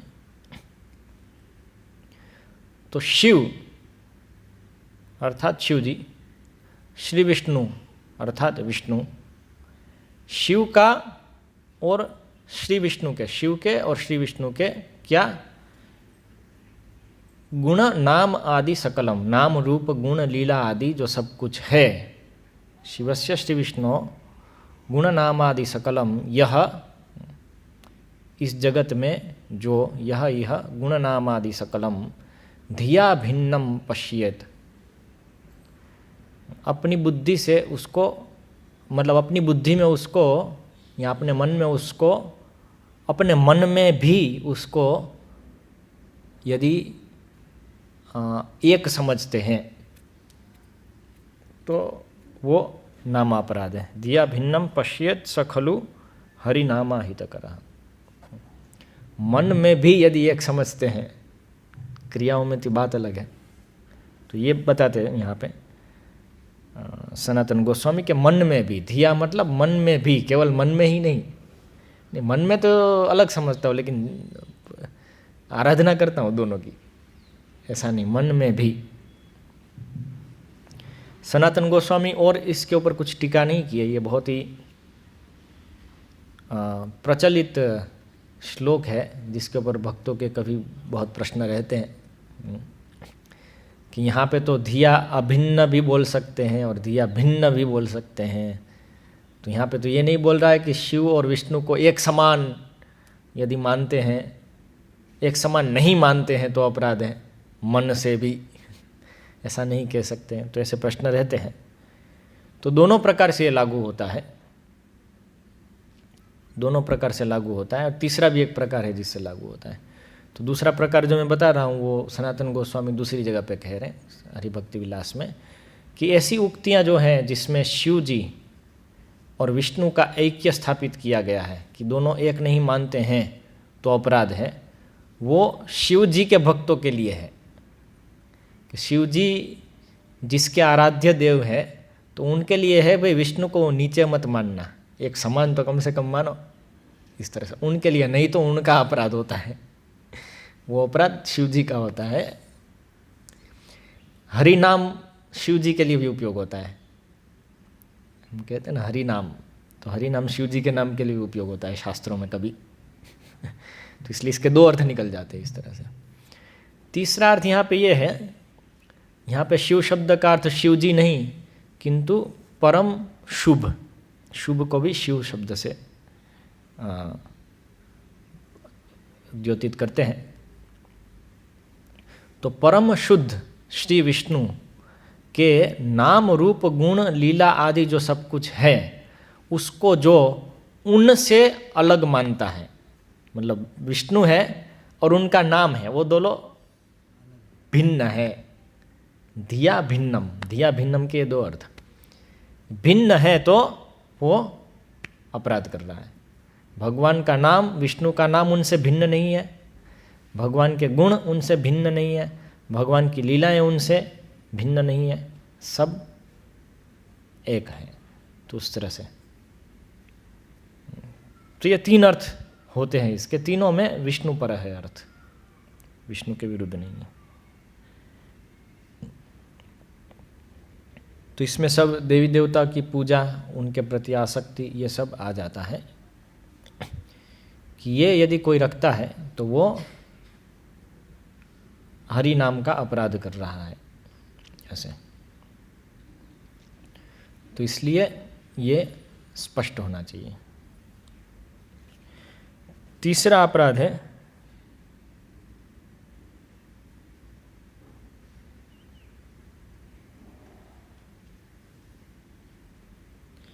गुरोर अवज्ञा। ये श्लोक है, गुरोर अवज्ञा श्रुतिशास्त्र निंदनम तथार्थवादो हरिनाम निकल्पनम नामनो बलाद्यस्य ही पाप बुद्धिर न विद्यते तस्य यमेर्हि शुद्धि। तो यहाँ पे कई अपराध एक ही श्लोक में दिए हैं, उसमें से एक है गुरु और अवज्ञा, गुरु की अवज्ञा करना, गुरु की अवज्ञा करना, ये एक बड़ा अपराध है। चैतन्य चरितामृत में जो वैष्णव अपराध की बात आती है, जो फेमस है हाथी माता अपराध, उसमें गुरु के अपराध का विशेष वस्तु है। उसमें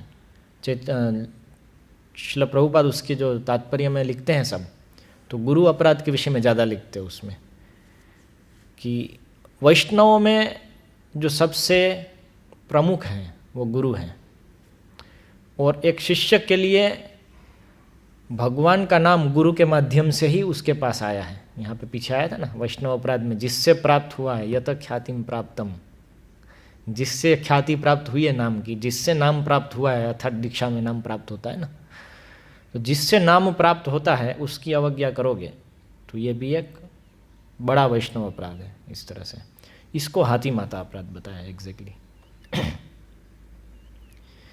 जो फेमस है हाथी माता, हाथी की तरह जो अपराध की बात है, तो गुरु के विषय में तो विशेष रूप से लागू होता है। इसलिए गुरु की जो अवज्ञा है उससे भक्तिलता नष्ट हो जाती है, क्योंकि भगवान को गुरु बहुत प्रिय है और भगवान के प्रतिनिधि हैं। तो तो हमने उनकी ही पूरी अवज्ञा कर दी। इसलिए अवज्ञा शब्द समझना महत्वपूर्ण है। अवज्ञा कैसे होती है? अवज्ञा मतलब एक तो है कुछ बोला और किया नहीं। अवज्ञा मतलब उनका ध्यान नहीं दिया। तो ध्यान नहीं देने में सबसे पहला तो सबसे स्थूल तो ये है कि भी बोल भी रहा है तो कर नहीं रहा है, नहीं करना है, बोलता रहता है वो, तो हमको क्या करने की जरूरत है, ठीक है चलेगा। ये सबसे स्थूल स्तर पे हो गई अवज्ञा। आज्ञा नहीं मानना, उसको अवज्ञा कह देते हैं। आज्ञा नहीं मानी मतलब अवज्ञा। और गंभीरता से नहीं लेना जो बताते हैं गुरु, उसको समझने का प्रयास नहीं करना, उसको अपनी ही धुन में चलते रहना, ये भी अवज्ञा है। अपने सभी प्लान्स बनाते रहना और गुरु की क्या इच्छा है उसको भाव नहीं पूछना, ये भी अवज्ञा है। क्योंकि हम अपने हिसाब से भक्ति में प्रगति करना चाहते हैं, अपनी सब पद्धति बनाना चाहते हैं, और गुरु उसमें यदि मदद कर सकता है तो हमको बताए। उसमें से 10 चीज़ बताएंगे तो उसमें से 2 हम स्वीकार करेंगे, जिसका हमारे साथ सेट होता है। तो ये भी अवज्ञा है।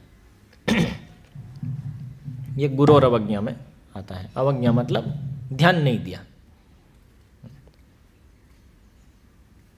तो अवज्ञा का अर्थ ध्यान नहीं देना, सामान्य रूप से भी ध्यान नहीं देना वो भी है। गुरु आसपास में आए और प्रणाम भी नहीं किया, ये भी अवज्ञा है। गुरु के समक्ष उल्टी सीधी मुद्रा में बैठना, ये भी अवज्ञा है। गुरु के समक्ष बड़ी आवाज़ में बोलना, ये भी अवज्ञा है। अर्थात गुरु का जो पद है उसकी अवज्ञा है कि उसका इतना महत्व हम नहीं लेते हैं अपने दिमाग में, अपने हृदय में उसका इतना महत्व नहीं लिया। इसीलिए तो हम सामान्य व्यक्ति भी आजू बाजू और गुरु भी आजू बाजू, उसमें कुछ बहुत अंतर अनुभव नहीं करते हैं। तो ये भी एक प्रकार की अवज्ञा रहती है। इसलिए प्रणाम करने को बोलते हैं हमेशा गुरु को, कि प्रणाम करते करते जब भी दिखे तब प्रणाम करना है। मतलब प्रणाम करते करते करते करते भेद पता चल जाता है कि भाई ये अलग है। भगवान को भी इसीलिए प्रणाम करना, इसीलिए नहीं, मतलब प्रणाम तो करना ही, वो अंग है उसका। लेकिन प्रणाम करने का जो लाभ हो जाता है वो ये है कि ये भगवान है, ऐसी स्थिति उत्पन्न होती है, ऐसा दिमाग में उत्पन्न होता है चेतना कि अवज्ञा नहीं हो जाए। जैसे यहाँ पे दादरे से नीचे उतरते हैं तो सामने भगवान सीधा दिखते हैं, तो हमें तो 10 काम होंगे तो इधर इधर करके जाना पड़ता होगा। तो ये प्रणाम नहीं करेंगे तो वो नॉर्मल हो जाता है, क्या वो तो है ना, भगवान है तो क्या है, ठीक है। लेकिन प्रणाम बार बार करेंगे तो अंदर घुसेगा, नहीं ये भगवान है, ये भगवान है, ये भगवान है, यहाँ पे भगवान खड़े, यहाँ पे भगवान खड़े, हाँ हाँ हाँ, ऐसे। तो इस तरह से ध्यान में भेद ध्यान में रहता है। जैसे ये भी एक अवज्ञा है। गुरु की सेवा उनकी इच्छा के अनुसार नहीं करना, ये भी अवज्ञा है।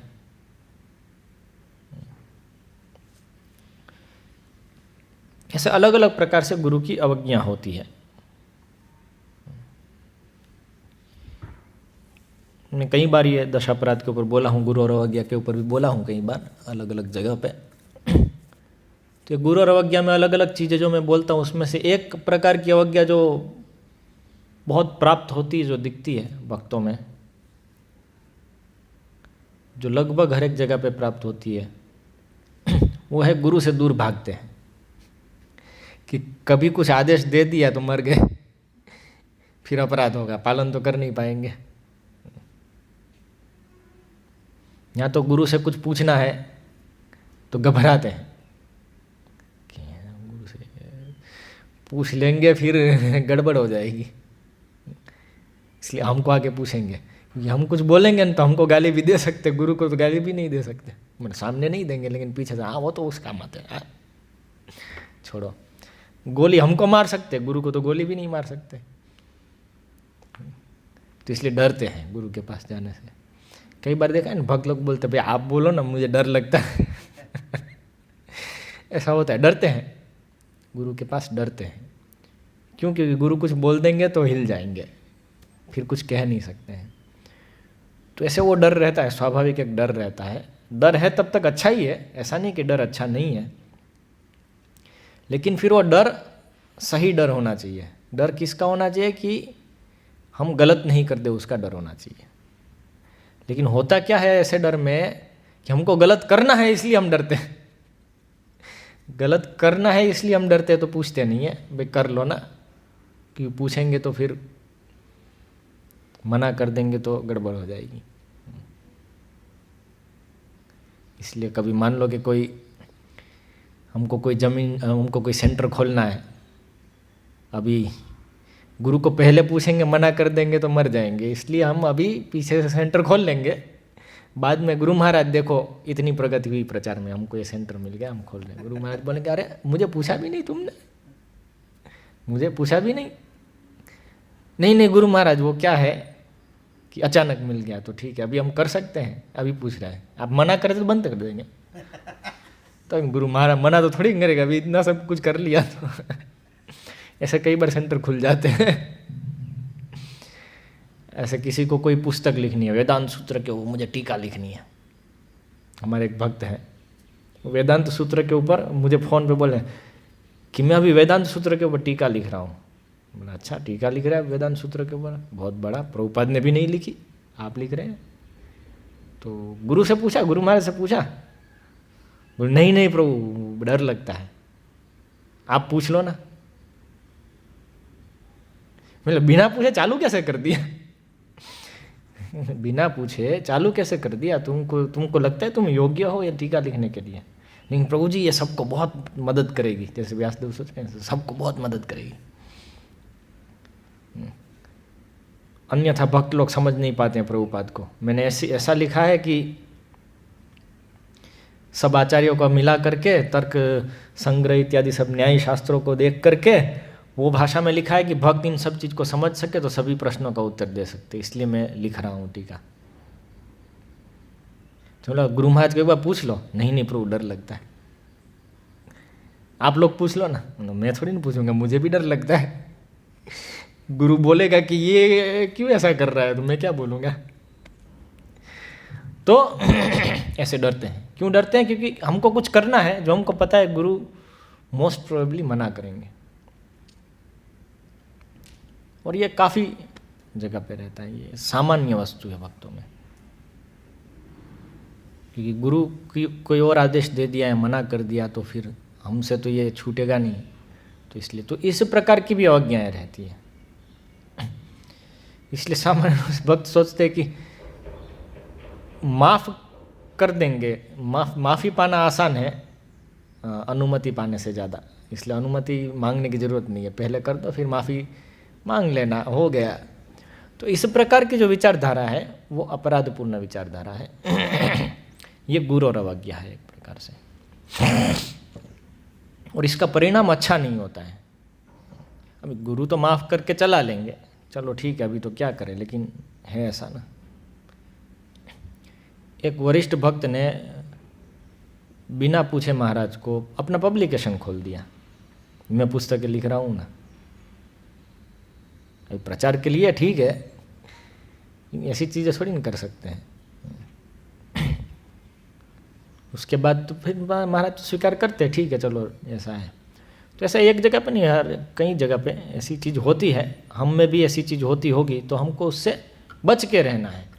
ये सब अपराध से बच के रहेंगे तो क्या होगा, धीरे धीरे सब अपराध कटेंगे, भौतिक आसक्तियाँ कटेगी, तब जाकर के हम भाव और प्रेम के स्तर पे आएंगे।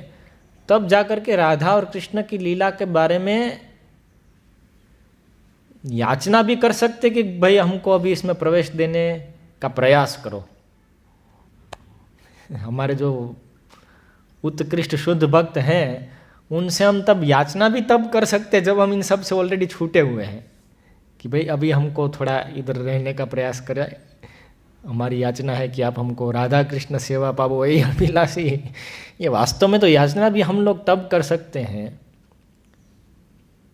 जब हमारा ये सब छूट गया है। नहीं तो वो बोलेंगे हाँ ठीक है चलो मैं प्रयास करेंगे, लेकिन बाकी ये सब तो छूट गया ना। नहीं नहीं वो तो है, ऐसा पूछ लेंगे तो क्या करेंगे हम। इसलिए वो नहीं होता है एक्चुअली। तो इसलिए अपराध जब छूटेंगे तभी तो आराधना की बात आती है ना। तो इसलिए हम ये सब अपराधों की चर्चा करते हैं। आप देख रहे हैं गुरु और अवज्ञा से छूटना भी कठिन है, भक्तों की निंदा से भी नहीं छूटते हैं।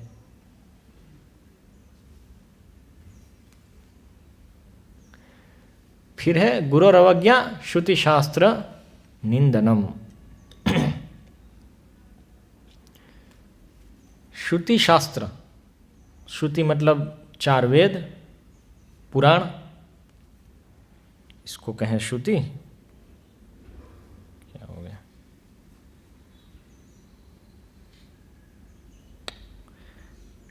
ये अपने आप क्या होता है, रोटेशन अपने आप हो जाता है। बंद करके लैंडस्केप।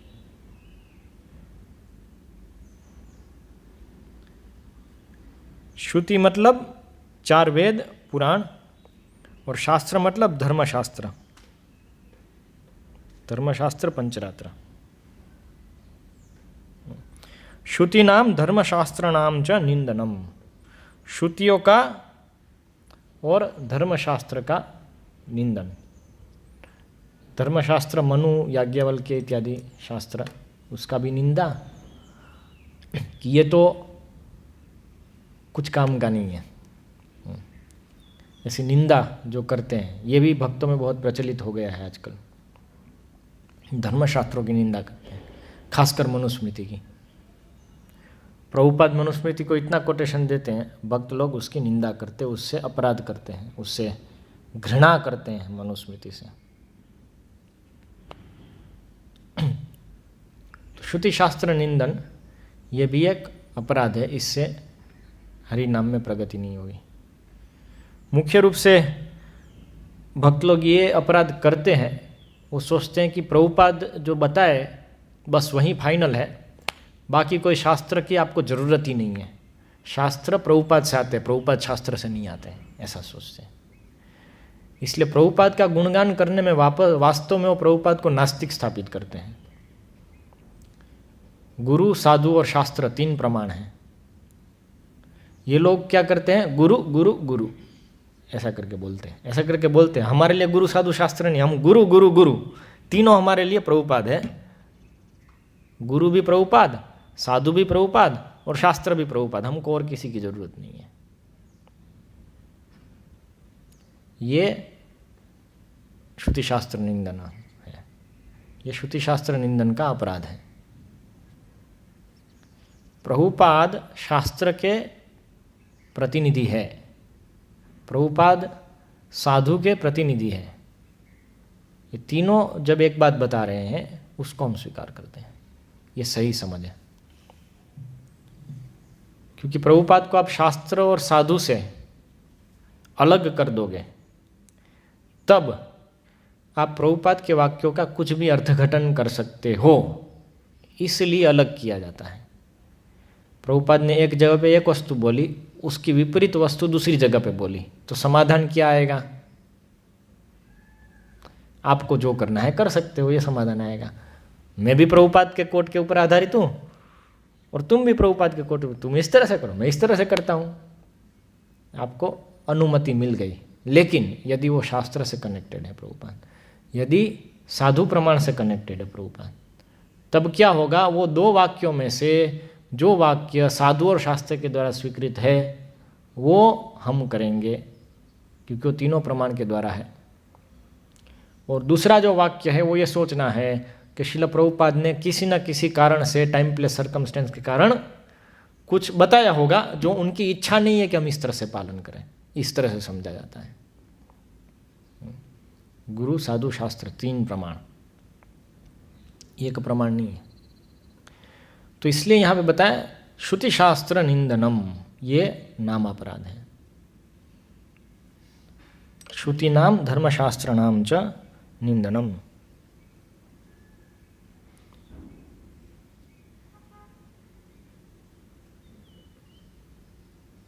फिर तथा अर्थवाद हरिनाम्नि कल्पनम, फिर है अर्थवाद और हरिनाम कल्पना है, हरिनाम की महिमा कल्पना है ऐसा सोचना। ये दोनों एक भी हो सकता है अपराध, दोनों मिलकर दो अपराध भी हो सकते हैं, दोनों तरह से इसको समझा सकते हैं। तो अर्थवाद क्या होता है, शास्त्रों में बहुत सारी प्रक्रियाएं दी गई हैं अलग अलग, ये करो ऐसा करो, अनुष्ठान अलग अलग प्रकार के दिए गए हैं, इसको करो ऐसा मत करो, ऐसा करो ऐसा मत करो, ऐसा करके सब विधान दिए हुए होते हैं जिसको विधि बोलते हैं। विधि वाक्य, ऐसा करो, अग्निहोत्र करो, पयोव्रत करो, संध्या वंदन करो, इसको विधि वाक्य कहते हैं। अभी सामान्य रूप से लोग जो करो ऐसा वाक्य बोलते हैं उसके प्रति आसक्त नहीं रहते, उसका विपरीत करने के प्रति आसक्त रहते हैं, इसीलिए तो बोलना पड़ता है करो ऐसा। और जो मत करो ऐसा बोलते हैं, ये भी विधि वाक्य है, ऐसा मत करो, तो वो करने के प्रति सामान्य रूप से लोग आसक्त रहते हैं। सही, जब बोलेंगे कि दूसरे की पत्नी के साथ संबंध मत रखो, ये भी एक विधि वाक्य है, लेकिन उसके प्रति लोगों की आसक्ति होती है दूसरी स्त्री के प्रति संबंध रखने की। तो आसक्ति के कारण लोग इन वाक्यों को पालन करने के लिए उत्सुक नहीं होते हैं। जैसे भक्ति के भी जो सब नियम हैं पालन करने के लिए हम उत्सुक नहीं होते, इसी प्रकार से दूसरे भी सब शास्त्र के जो नियम हैं उसको पालन करने के प्रति हम उत्सुक नहीं होते। इसलिए शास्त्र में उत्सुक करने के लिए, व्यक्ति को वो सब नियम पालन करने के लिए उत्सुक करने के लिए, उसमें उनकी प्रवृत्ति हो इसके लिए उत्सुक करने के लिए उनके बखान किए गए हैं शास्त्र में, और उसको स्तुति कहते हैं, स्तुति वाक्य कहते हैं उसको, कि ये करने से तो ये मिलता है और ऐसा लाभ होता है और इसके तो इतनी संतानें ये हो जाती है और ऐसा वो हो जाता है, इतना बढ़िया होता है, ऐसा करके भर भर के बखान करते हैं, उसको स्तुति वाक्य कहते हैं। और ऐसा नहीं करने पे ऐसा नीचे जाता है और वो नरक में जाता है, इतने साल तक सड़ता है, फिर एक कुत्ते में जन्म लेता है, फिर ऐसा करता है, फिर वैसा होता है, ऐसी उसकी नहीं पालन करने की निंदा करते, उसको निंदा वाक्य बोलते हैं। तो स्तुति निंदा वाक्य जो है शास्त्र में, वो कई बार उसमें भर भर के दिया होता है, मतलब उसका जो वास्तविक अर्थ है उससे अर्थ ज्यादा करके। जैसे हम बोलते हैं ना, अरे तुझको 1000 बार बोला, 1000 बार बोला होता है? नहीं बोला होता है। 1000 बार वाक्य में 1000 बार बोला, लेकिन इसका अर्थ ये नहीं कि 1000 बार बोला, कुछ बार बोला और सुनता नहीं है, तो उसको महत्व बताने के लिए कि भाई सुनो, उसके लिए बोलते हैं 1000 बार बोला। तो इसको अर्थ जो वाक्य में है उससे ज़्यादा अर्थ करके, उससे वास्तविक अर्थ कम था लेकिन जो वाक्य में ज़्यादा अर्थ दिखता है उसको अतिशयोक्ति बोलते हैं। गुजराती हिंदी में भी अतिशयोक्ति, मतलब जो उक्ति में वाक्य में जो अर्थ है सीधा अर्थ, वो जो एक्चुअली कहना चाहते हैं उससे कम अर्थ है, एक्चुअली में कम है, वाक्य में ज़्यादा अर्थ है, उसको अतिशयोक्ति बोलते हैं। तो जो स्तुति निंदा वाक्य जो होते हैं उसमें अतिशयोक्ति होने के चांस बहुत ज़्यादा होते हैं। इसलिए ऐसे वाक्यों को ये करो ये मत करो उसको विधि वाक्य बोलते हैं, ये स्तुति निंदा वाक्यों को अर्थवाद वाक्य बोलते हैं। क्या बोलते हैं? अर्थवाद। तो शास्त्रों में अर्थवाद है, अर्थवाद वाक्य बहुत सारे हैं। ये परिक्रमा कर लोगे तो ये मिल जाएगा, वो कर लोगे तो ये मिल जाएगा, ऐसा अर्थवाद वाक्य। श्राद्ध जो करता है उसको ये पिंडदान से फायदा होता है, ये नहीं करता है उसके ये नुकसान होता है, ऐसा करके बहुत सारे अर्थवाद वाक्य प्राप्त होते हैं। पत्नी को जो छोड़ देता है उसको ये हो जाता है, और पत्नी को जो खुश रखता है उसका ये हो जाता है, पति को जो छोड़ देता है उसका ये हो जाता है खराब, और जो पति के साथ रहती है हमेशा पतिव्रता उसका ये फायदा है। ऐसा करके बहुत सारे अर्थवाद वाक्य है उधर शास्त्र में, जिसको स्तुति निंदा वाक्य, जिसको अर्थवाद कहते हैं। तो बाकी सब के लिए जो अर्थ से स्तुति निंदा जो वाक्य है वो अतिशयोक्ति हो सकते हैं शास्त्र में, किंतु भगवान की भक्ति विषयक जो स्तुति निंदा है, भगवान के भक्तों के विषय जो स्तुति निंदा है, और भगवान की जो स्तुति निंदा है, मतलब भगवान की भक्ति की जो स्तुति निंदा है, भगवान की जो सब स्तुति इत्यादि है, इसको बलिष्ठ करने वाली जो स्तुति निंदाएं हैं, वो अर्थवाद जैसी दिखने पर भी, स्तुति निंदा वाक्य दिखने पर भी उसको अर्थवाद नहीं मानना चाहिए।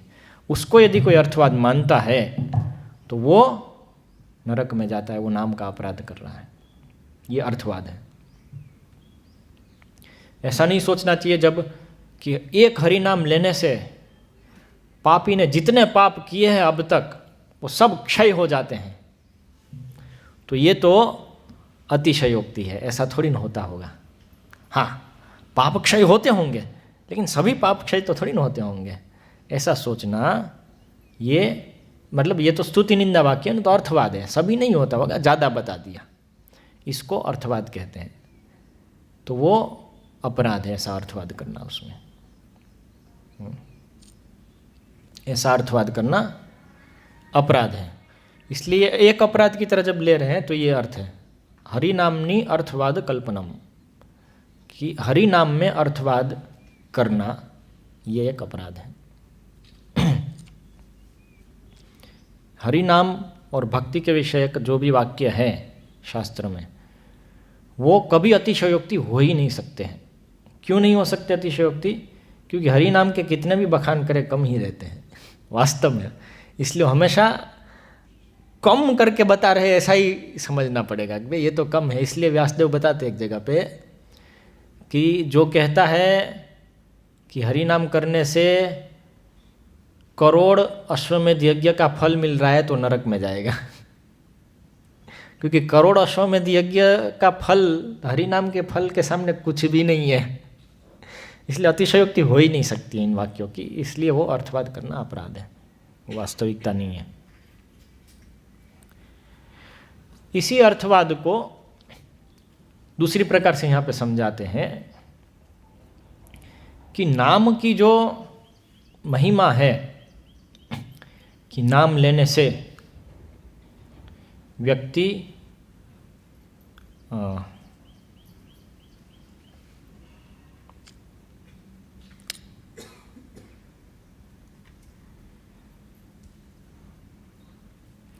कि नाम लेने से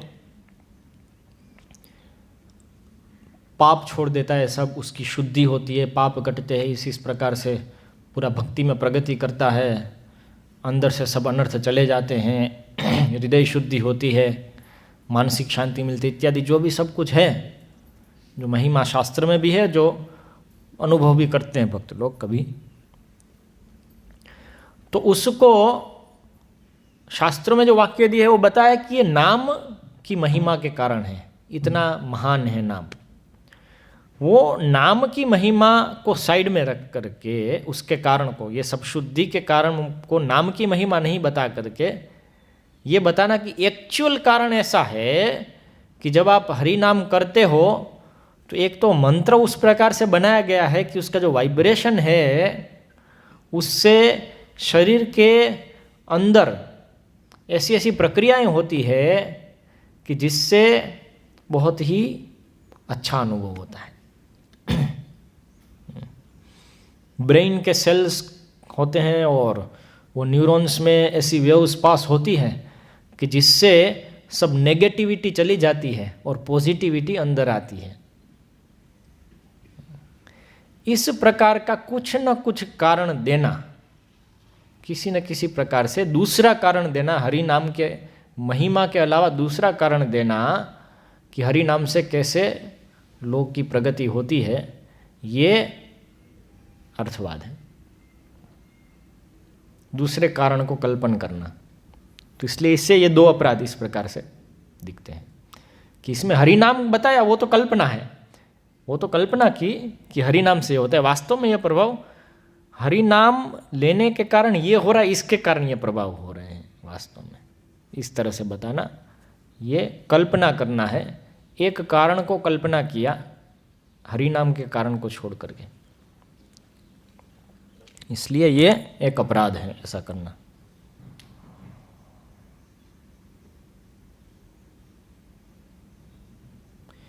फिर नामनो बलाद यस्य ही पाप बुद्धिर न विद्यते तस्य यमेर ही शुद्धि ही। ये पूरा श्लोक है एक अपराध का, कि नाम के बल से जिसकी पाप बुद्धि है,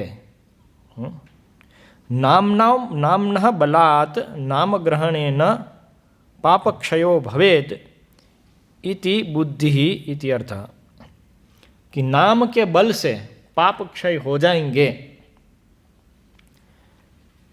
इस बुद्धि से पाप करते रहना ये अपराध है।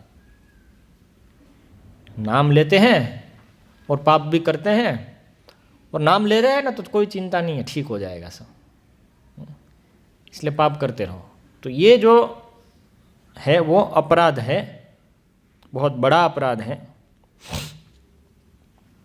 इसलिए भक्तों को ये अपराध से बच के रहना चाहिए, क्योंकि क्या होता है, न विद्यते तस्य यमई ही शुद्धि ही। तस्य यमई ही मतलब बहुल व्रतादिभिः अहिंसादिभिः द्वादशभिर्वा, कि बहुत सारे यम नियम इत्यादि हम जो पालन करते हैं, भक्ति के भी जो सब नियम पालन करते हैं, उससे शुद्धि नहीं होती है। ये सनातन गोस्वामी यहाँ पे बता रहे हैं। यम नियम इत्यादि जो सब होते हैं, भक्ति के भी यम नियम होते हैं सब, तो उन सब को हम पालन करते हैं, मंगल आरती उठते हैं, 16 माला का जप करते हैं, सब कुछ करते हैं, लेकिन हम नाम के बल पे पाप कर रहे हैं। तो न विद्यते तस्य यमई ही शुद्धि, ये सब करने से भी उसकी शुद्धि नहीं होती है। देखो यद्वा, दूसरा अर्थ है इसका, बहुभिः धर्मराजैहि चिरकालम तत्कृत यातना भोगेनापि इति अर्थः, कि बहुत सारे यमराजों के द्वारा भी चिरकाल तक, बहुत लंबे समय तक नरक में यातना देने पर भी इस अपराध से शुद्धि नहीं होती, क्योंकि नरक में यातना देने से पापों से शुद्धि हो जाती है, इस अपराध से नहीं होती। ऐसा अर्थ है कि बहुत सारे यमराज मिलकर के भी उसको यम यातना देते हैं, उस यम यातना से भी इसकी शुद्धि नहीं होती है। इतना बड़ा अपराध है ये। धर्मवत त्याग हुतादि सर्व शुभ क्रिया साम्यम, तो धर्म आदिनाम सर्वासाम शुभ क्रियायाम साम्यम नामना तुल्यत्वम अपि प्रमादः अपराधः इति अर्थः, कि जो सब धर्म व्रत हुत इत्यादि जो सब अनुष्ठान है अलग अलग, जो भौतिक चीज़ों को प्राप्त करने के लिए लोग करते हैं, कर्मकांडीय अनुष्ठान सब, तो उसके समान है नाम करना भी। उसकी महिमा को इतना तक ही आंकना यह भी अपराध है। वास्तव में कोटि अश्वमेध यज्ञ के साथ भी यदि उसकी तुलना करते हैं एक नाम की, तो भी वो अपराध में आ जाता है। ऐसी स्थिति है। तो इसलिए ये भी एक अपराध है कि श्राद्ध इत्यादि जो सब हम करते हैं, तो नाम भी करते तो एक ही समान है। तो ये अपराध है। इस अपराध के कारण भी प्रगति नहीं होती है। गुरु महाराज एक उदाहरण देते हैं कि कोलकाता में आई थिंक इस्कॉन में एक एम्प्लॉय थे, तो वो कार्य करते थे, अकाउंटेंट थे शायद, और तिलक लगाते थे, सब करते थे। बंगाली तो होते ही ऐसे थोड़े, और भक्ति भी थोड़ी करते थे, हरि नाम करते थे, और मेनली यहाँ पे सेवा करते थे इस प्रकार से। तो फिर एक पर्टिकुलर दिन आता है जब गंगा स्नान करेंगे, गंगा सागर जा कर के, तो सभी पितर मुक्त हो जाएंगे, हमारा भी मुक्ति हो जाएगी। इस तरह से एक ही दिन ऐसा होता है, बहुत समय में आता है एक बार। तो उसकी इच्छा थी हमेशा से कि ये करना है मुझे। यहाँ पे ये सब चल रहा है, उसमें इतना विश्वास नहीं हुआ। तो ये वो दिन आया, तो 2 दिन छुट्टी लेके चला गया, पूरा समाप्त करके आया, फिर बोला अभी मेरा जीवन सफल हो गया, मैं गंगा सागर स्नान कर लिया, सब ठीक हो गया। तो ये हरि नाम और इसको समान मानता है। तो इस तरह की जो बुद्धि है वो भक्ति प्रगति नहीं कराती है। यद्वा धर्मादि शुभ क्रिया साम्यम एको अपराध प्रमादः नाम्नि अनवधान अनवधानता अपि एकः। या तो फिर ये जो श्लोक है उसमें दो अपराध, एक तो ये धर्मव्रत हुतादि त्याग सर्व ये बताया, और जो प्रमाद शब्द है अपि प्रमाद, तो ये एक और अपराध है। ये अपराध है अवधानता, अनवधानता, मतलब ध्यानपूर्वक नहीं करना, नाम को ध्यानपूर्वक नहीं करना, उसमें अनवधानता होना, ये भी एक अपराध है। यद्वा धर्मव्रत इति आदि अर्ध श्लोक, ये फिर दूसरा एक कॉम्बिनेशन बताइए, टेक्निकल में नहीं जा रहा हूँ। यदि ये इसको एक अपराध गिनते हैं, अपि प्रमाद को भी एक अपराध गिनते हैं, और धर्मव्रत त्याग हुतादि सर्व को भी एक अपराध गिनते हैं, मतलब अनवधानता जो ध्यान नहीं देना है उसको भी एक अपराध लिया यहाँ पे, और धर्मव्रत त्याग हुतादि सर्व को भी एक अपराध लिया। यदि ऐसा लेते तो 11 हो जाएंगे। इसलिए हमारे गोपीनाथ प्रभु बोलते थे 11 अपराध है, 10 नहीं, क्योंकि 10 के बाद हम बोलते हैं कि ये अनवधान रहना, तो वो तो 11वां अपराध है। तो उसको एक्चुअली 11वां नहीं है। ऐसा करते तो सनातन गोस्वामी बताते, फिर वो वाला जो अपराध था अर्थवाद वाला, उसको एक ही ले लेना है, अर्थवाद और कल्पना, क्योंकि दोनों एक समान ही है, तो उसको एक ले लेना पड़ेगा फिर। इस तरह से तो 10 अपराध ही है। शुभ क्रिया साम्यम अपि प्रमाद, मतलब अनवधानता। अभी इसके ऊपर तो बहुत सेमिनार होते हैं कि ध्यान पूर्वक जप नहीं करना, इसके ऊपर तो सेमिनार के सेमिनार होते हैं, इसलिए इसके ऊपर हम चर्चा नहीं करेंगे। वो सेमिनार कर सकते हैं लोग जो कर ही रहे हैं ऑलरेडी, अनवधानता। और उसके बाद अश्रद्धान्यपि विमुखे शिण्वति यश्चोपदेश शिवनामापराध। अश्रद्धालु के समक्ष हरि नाम का उपदेश करना, ये भी एक नाम अपराध है।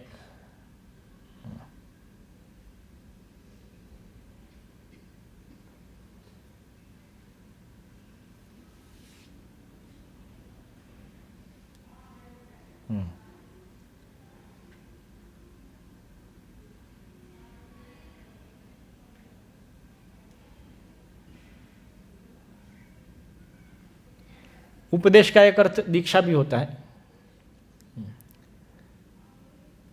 एक अर्थ दीक्षा भी होता है, दूसरा हरि नाम की महिमा का उपदेश करना, इस प्रकार से भी होता है जो हम बोलते हैं इसी प्रकार से। अश्रद्धालु व्यक्ति जो विमुख है और सुनना नहीं चाहता है, अशिण्वति बताया है। अश्रद्धालु है, विमुख है भगवान से और सुनना नहीं चाहता है, ऐसे को भी पकड़ करके नाम की महिमा बताना वो एक अपराध है। या तो ऐसे को पकड़ करके दीक्षा दे देना, वो भी अपराध है। करते हैं ना, कुछ भी करके नाम करवा लो और फिर दीक्षा दे दो थोड़ा सा करके, तो ऐसे दीक्षा नहीं देते हैं, वो एक अपराध हो जाता है। फिर क्या है लास्ट, भगवान के नाम में पूर्ण विश्वास। लेकिन आता क्या है, यह प्रीति रहितोधम श्रुत्वापि नाम माहात्म्यम, या तो श्रुतेपि नाम माहात्म्ये यह प्रीति रहितो नरः यह प्रीति रहितो धमः अहम ममादि परमो नामनि सोपि अपराध कृत। कि नाम की महिमा सुनने पर भी जो प्रीति रहित है, अर्थात श्रद्धा रहित है, या तो उसमें अनुराग उत्पन्न नहीं है, उसके प्रति शरणागत नहीं है, ऐसा व्यक्ति यह प्रीति रहितः अधमः, यहाँ पे बताया है प्रीति रहितः श्रद्धा भक्ति वा, प्रीति श्रद्धा भक्तिर्वा, प्रीति मतलब श्रद्धा या भक्ति, जिसकी श्रद्धा नहीं है उतनी उसके नाम में, या तो शरणागति नहीं है उसकी उतनी नाम में, तया रहितः सन् यह अहम ममादि परमः, अहमता ममता च आदि शब्देन विषय भोगादिकं चैव परमं प्रधानम न तो नाम ग्रहणम यस्य तथा भूत स्यात् सह अपि अपराधकृत। कि अहम मम यहाँ पे जो है और आदि शब्द 3 है, तो अहम मतलब ये मेरा है, अहम मतलब ये मैं हूँ, मम मतलब ममता ये मेरा है, और आदि शब्द से विषय भोग में जो आसक्ति है, ये तीनों, ये जो सब है विषय भोग में आसक्ति, मैं और मेरा, ये सब की जो भावना है, तो उसको जीवन में प्रधान मानता है। परमम मतलब प्रधानम, उसको जीवन में प्रधान मानता है। न तो नाम ग्रहणम यस्य, जिसका जीवन में, यस्य जीवने प्रधानम क्या है, अहम ममादि, अहम ममादि जो ये सब विषय भोग में और मेरा, ये सब जिसके जीवन में प्रधान है, नाम ग्रहण करना प्रधान नहीं है जिसके जीवन में, वो अपराध कर रहा है। कैसे? श्रुतेपि नाम महात्म्य, सुनने पर भी वो अपने जीवन में प्राधान्य किसको दे रहा है?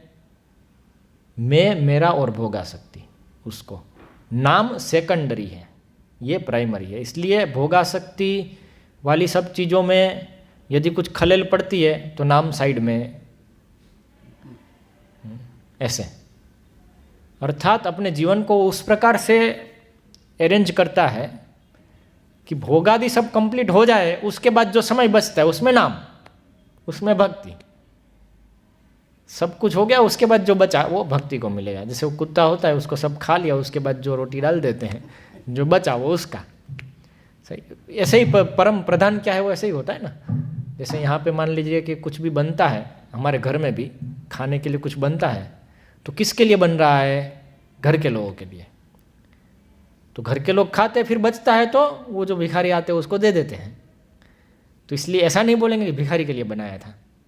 सही उसी प्रकार से भक्त के जीवन में नाम महात्म्य सुनने पर भी वो नाम को भिखारी की तरह ही समझता है, जब तक कि भाई हमारा जो समय है, जो हमारा मूल्यवान वस्तु है, वो समय किसके लिए है?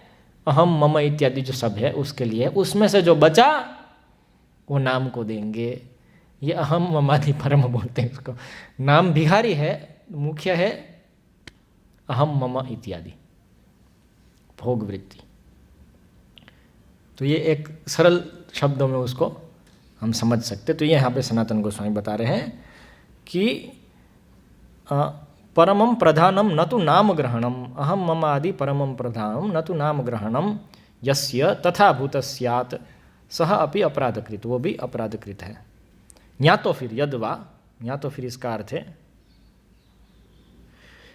कि यह अधम प्रीति रहित, जो अधम है, जो प्रीति रहित है नाम में, प्रीति रहित मतलब श्रद्धा रहित या तो शरणागति रहित, सह अपि अपराधकृत इति उत्तरेण अन्वय, इस तरह से वो किंच या और फिर किंच नामनी एव विषये यह अहम ममतादि परमः, या तो फिर इसका अर्थ है कि नाम के विषय में, मतलब नाम में ही, जो नाम है, जो हरि नाम है, जो भगवान नाम है, उसमें जिसकी अहम ममता है कि ये मैं हूँ और मेरा है, वो भी अपराधकृत है। वो कैसे है उसको करते हैं। अहम बहुतर नाम कीर्तकः इतः ततः नाम कीर्तनं च मत प्रवर्तितमेव मया समः नाम कीर्तन परः अन्यः कः। अहम मैं बहुतर नाम कीर्तकः, बहुत नाम का कीर्तन करने वाला हूँ, कीर्तनिया। इतः ततः नाम कीर्तनम च मत प्रवर्तितम एव, यहाँ वहाँ जो भी नाम कीर्तन प्रवर्तन हो रहा है वो मेरे द्वारा ही तो प्रवर्तन हो रहा है। मतलब मुझे सब लोग बुलाते हैं रथ यात्रा इत्यादि में, मेरे द्वारा ही तो नाम कीर्तन प्रवर्तन हो रहा है। ये कीर्तन मेला के विषय में है। किम मया समः नाम कीर्तन परः अन्य कहा, मेरे जैसा, मेरे समान नाम कीर्तन करने वाला और कौन है। मदीय जिह्वा अधीनम एव नाम इत्यादिकम एव परमम प्रधानम, कि मेरी जिह्वा के तो अधीन है नाम। इस प्रकार की मानसिकता रखने वाला प्रधानम, तो ये अपराधी है। नाम कीर्तनम च कदाचित सिद्ध्यति न वा यस्य तथा भूतो यह सह अपि।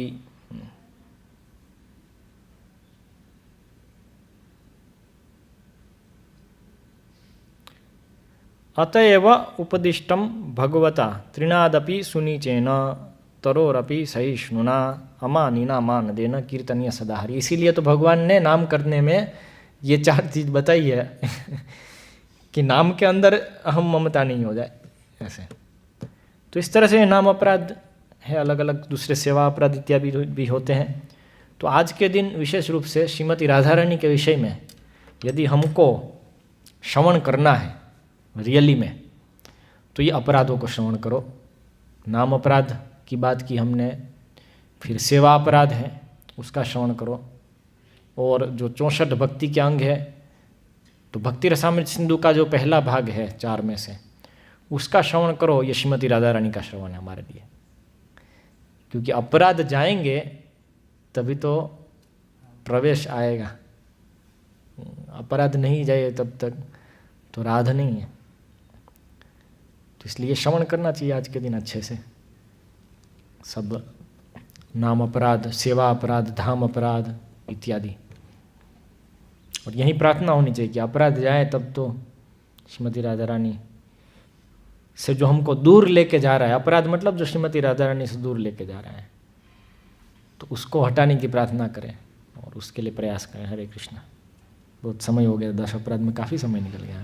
मैं सोचा 10 लोग थोड़ा सा हो जाएगा, 10 बज गए, 9:50। प्रश्न नहीं लेंगे अभी। श्रील प्रभुपाद की जय, श्रीमद् भागवतम की जय।